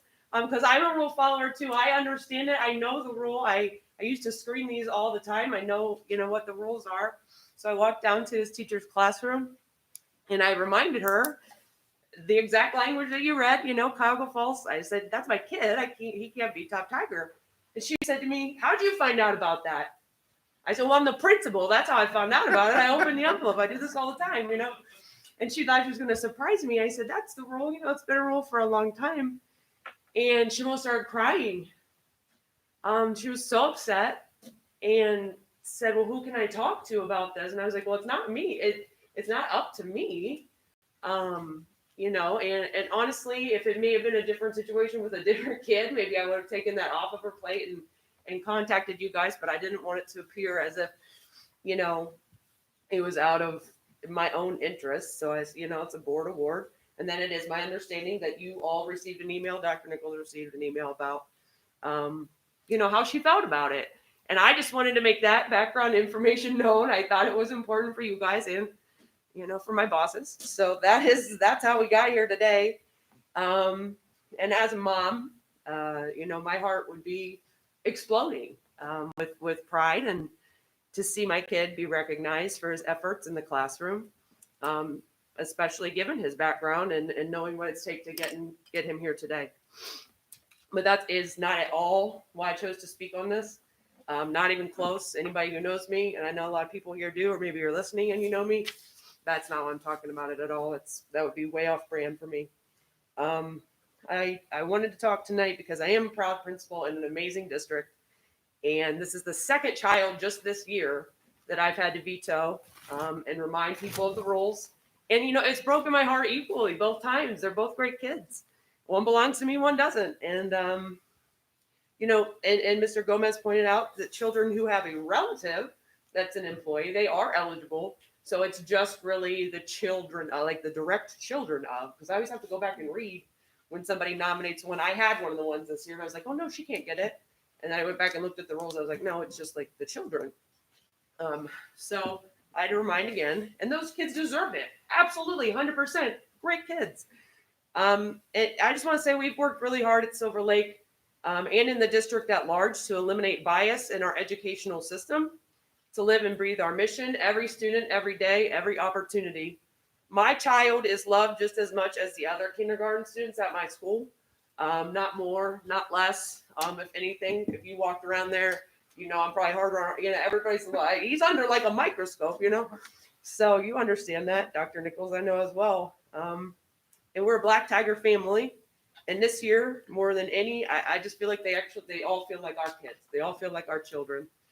And one line in particular from my son's teacher did stand out to me and gave me a push to speak on this topic at all. Because as we've heard, there's so many other things going on. Most of them we've talked about this evening.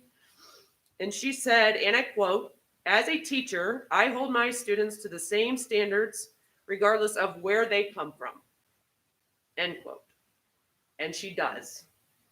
And as a leader, you just can't ask for anything else. You can't ask for much more than this type of love and commitment to equity that she has shown. So I hope you will consider her request to revise the top Tiger criteria to be inclusive of all students. Personally, I don't believe that our district is in a place any longer where children are being nominated because of who their parent is, but unfortunately they are being denied the opportunity because of the same qualifier. I appreciate the devotion and the heart of my teachers, and I will always support them when they speak up on behalf of our children. I am still thankful to work for a superintendent and a board of education who consistently do the same thing. So thank you for your time this evening. It's been a very long night. Go Black Tigers. That's all. Thank you, Mrs. Geiger. Get well. You're welcome. Get Oh, well. Right. So we'll put it in your hands, and Dr. Nichols, you will connect with Dr. Hall, and we'll move forward as quickly as possible. I will. And can I just say too, Karen, I got to meet your son, and that doesn't happen very often, especially right now, because we were going through the buildings when I first got on the board, and he is a great kid, so I think he does deserve it. He really stood out to me. I mean, I mean that.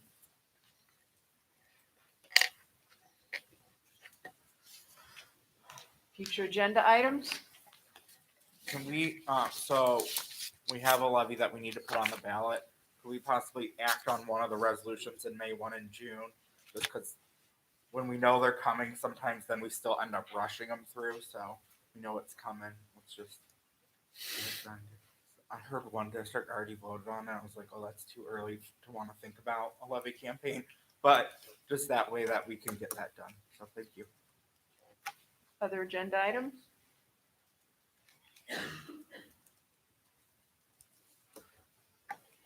Committee reports. Alliance for School and Community Growth, Mrs. Moffett. Next Tuesday at 8 a.m. Athletics and Activity Council, Dr. Hall. We just met recently, and I gave a rundown of that meeting. I don't have right in front of me the date of the next meeting, but There's another one yet this year. I believe so. Okay, School year, yes. great. Board policy, Mr. Gomez or Ms. White. I don't have anything else. None. Business Advisory Council, Mrs. Moffett or Ms. White. Nothing. Financial Advisory Committee, Dr. Hall. We're going to meet on May 13th. Yeah, I actually just sent an email today. I need to reschedule. So if you could look at your schedule for either that Friday or Monday right after. I sent an email, so you'll see it. But I have something I can't get out of that day that came up. So Okay. Foundation Alumni Association, Mr. Gomez. We meet Tuesday. Oh, may I just interject Sure. one thing? Go ahead. The award presentation that we normally do is going to be a virtual one presented on YouTube. So everyone is currently working on scheduling a time or sending in their own videos so that we can recognize all of our distinguished alumni, all of the students who will be receiving scholarships. Mr. Frey has generously donated a block of his time so that we can bring groups of students who will be receiving these scholarships into the auditorium to make themselves known to the YouTube community. And I believe we're hoping to present this on May the 10th. Thank you. Mhm. Legislative liaison, Mr. Gomez. Nothing to report at this time. Okay, so we're up to student achievement. The next DLT meeting is May 3rd. There was no April meeting to report on. And just a couple of ODE announcements. There is a free 4-part webinar series titled Adapting Materials Through an Equity-Focused Lens. That will be held on 2 Thursdays in April and 2 Thursdays in May. So if you have some time to check that out, it might be worth your while. The early learning and development standards are in the process of being revised. These are the birth to 5 standards that will guide preschool instruction.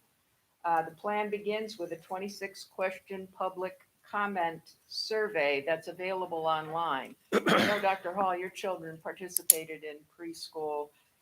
I suggest maybe you want to hop online. They're looking for parental input on the old standards and some suggestions for new learning. So might be something you're interested in. The 2021 Teacher Leadership Summit will be held virtually on June 9th at no cost. And the summit focuses on ODE's teacher leadership framework and the use of the teacher leadership toolkit to expand teacher leadership in our schools. That's your update. We're ready for comments. We'll start with Dr. Hall. Thank you. I just want to thank all the people that showed up to the planning committee today. It reminded me of teaching at Kent State. Sometimes you get done giving a presentation and you ask for questions and everybody kind of sits there. And as a teacher, you kind of know that they're all thinking the same thing, or at least half of them probably have the same question, and nobody wants to be the one to raise their hand for whatever reason. And then one student will raise their hand and say the question, and everybody will go, "Oh, thank God somebody asked that question." And I saw that happen a couple of times with our committee tonight. So I'm glad they were here. There's going to be a lot more to it as we move forward, obviously. So this being the introductory meeting of that committee, I think there's a lot more to do, obviously. So I want to thank them for coming and for being willing to serve. I also wanted to mention that I finally caught up on the podcasts. I really like them, especially I mean, this is by no means a shot, but the shorter format I think is really good. The one with the mayor was great. I really like to hear that relationship you guys have. I have a lot of respect for the mayor, so it was a great conversation between you guys. My family participated in the Lincoln Elementary spring break scavenger hunt put on by the PTA, which was awesome. My kids and I and my wife all went to every location where they had a picture of Link posted on a wall somewhere, snapped a picture, put up a Facebook comment with the picture in there, and then at the end they did like a raffle of a whole bunch of prizes. And one of my daughters won like a really cool like set of like Mad Libs. There's a lot of cool prizes like that. So that was great. So kudos to the Lincoln PTA for doing that. As a member of the athletic council, I put all the sporting events in my calendar on my phone. So right before spring break, I got to catch part of a softball game, which was great. I live right around the corner from Harrington Field, so it's extra cool that I can just walk there and see those games. I think they lost that game to Medina. I didn't get to stay for the whole game. But then right just before this meeting, I caught about 2 innings of a softball game. So there are sports happening. Go out and support those teams. It's really a great way to be involved in the community and even in the times we live in. Sick of saying that phrase. I also wanted to just remind folks that Dairy Queen is supporting Lincoln this month. So if you go there, they'll ask you if you want to round up for Lincoln. They did ask us, so that's evidence that we won, because I know they did that. But I would encourage people to go support Lincoln DQ. They're such a great partner of the district and the community and the way they give back. So head over there and get some ice cream and help out Lincoln and all the other great organizations they support. Also, last thing, sorry. Spirit wear campaigns are like all over the place right now. And I did manage to get some from the DeWitt PTO and Lincoln.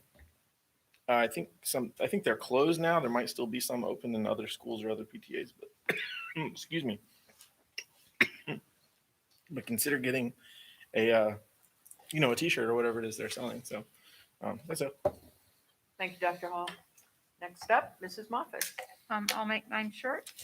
We had two of our top tigers presented in the Akron Beacon Journal, Ashland Lampa, who was a Cuyahoga Falls High School 12th grader, and Jacob Capaldi, who's an 11th grader at the high school. So they were featured this month. And I believe our art walk is coming up at the end of this month, correct? The 30th? April 24th. April, thank you. I missed it by a whole week, but what can I say? But it is Through it is through the May whole 2nd. week. All right, thank Yeah. you, thank you. It's so So cool. please attend, please enjoy our students' artwork. Also, DeWitt featured their artwork as well. So thank you to the teachers and the students who are making these fine arts programs available to ourselves and our community. Thank you, Ms. Moffett. I'm up next, and mine is brief. If you haven't yet discovered board briefs, which provide a quick written summary of our board meetings, then I encourage you to go to our website, click on the Board of Education tab, and you'll find the board briefs listed by meeting date in the far right column. And special thanks to Mr. John Wasoko, our Coordinator of Community Relations, who does a quick summary of our board meeting and posts it immediately after our meeting for our community's information. Ms. White? Yes, I have an article that was given to me by Ms. Schofield. And it's just about developing accomplished writers. And I just wanted to read real quickly a few things. The first thing, not only have researchers confirmed the capacity to write well plays a key role in college and career readiness, but they have identified a number of highly effective practices, such as allocating ample amounts of time for writing projects, guiding students through multiple cycles of drafting, reviewing, feedback, et cetera, et cetera. Another thing, writing is clearly the most neglected of all our curriculum, and we need to, as we were talking today, it should be across the curriculum. 60 minutes of writing daily for elementary students. They point out in the article that sometimes they'll have a picture and a sentence, but if you talk to them and engage them, they can add another sentence or two just by talking. And so I thought that was really very good. So feedback, as most English teachers know, should be more comments and suggestions rather than grammar. And by and large, however, it would be far more helpful to provide them with feedback that has to do with style, organization, the arguments they've made, or the responses they want to provoke in their readers. And I think just finally, let's see. Students should be engaging in more argument-based writing, and we talked about that quite a bit with focus and so on. And including writing in other subject areas will naturally expand the genres in which students write as they learn to write lab reports in the sciences and artist statements in art classes. So we don't want to forget music and art and all those other ones. And that's basically, I love Cap'n, and Mrs. Schofield shares them with me all the time. So I appreciate that. Thank you. You're welcome. And Mr. Gomez. Dr. Hall mentioned the Dairy Queen thing, so I wanted to give a shout out. The person that got that set up that's now benefited several of our meetings is here, Casey Howard Hudak. Give us a little wave. So just to recognize her, because it's brought in a lot of money to the various buildings. First was Price, then the high school, and now Lincoln's doing it. And it's brought in a lot of money to those. So a thank you to her since she's here. On Monday, during my lunch break, I just so happened, and it wasn't even planned, but just so Tuesday it was, because we weren't here Monday. Tuesday, I just drove by Lincoln, and while the kids were out on recess, it's that first day back, and the kids just looked so happy. They were doing a good job of staying in their little area recess zones that they were given. But the kids just seem so happy to be back in. I know that that's only one part of it. There's still so much that our administrators and teachers are doing to make sure that it's safe and all the cautions. But just to see those kids happy was really a valuable happenstance for me. So it was wonderful to see kids back in school.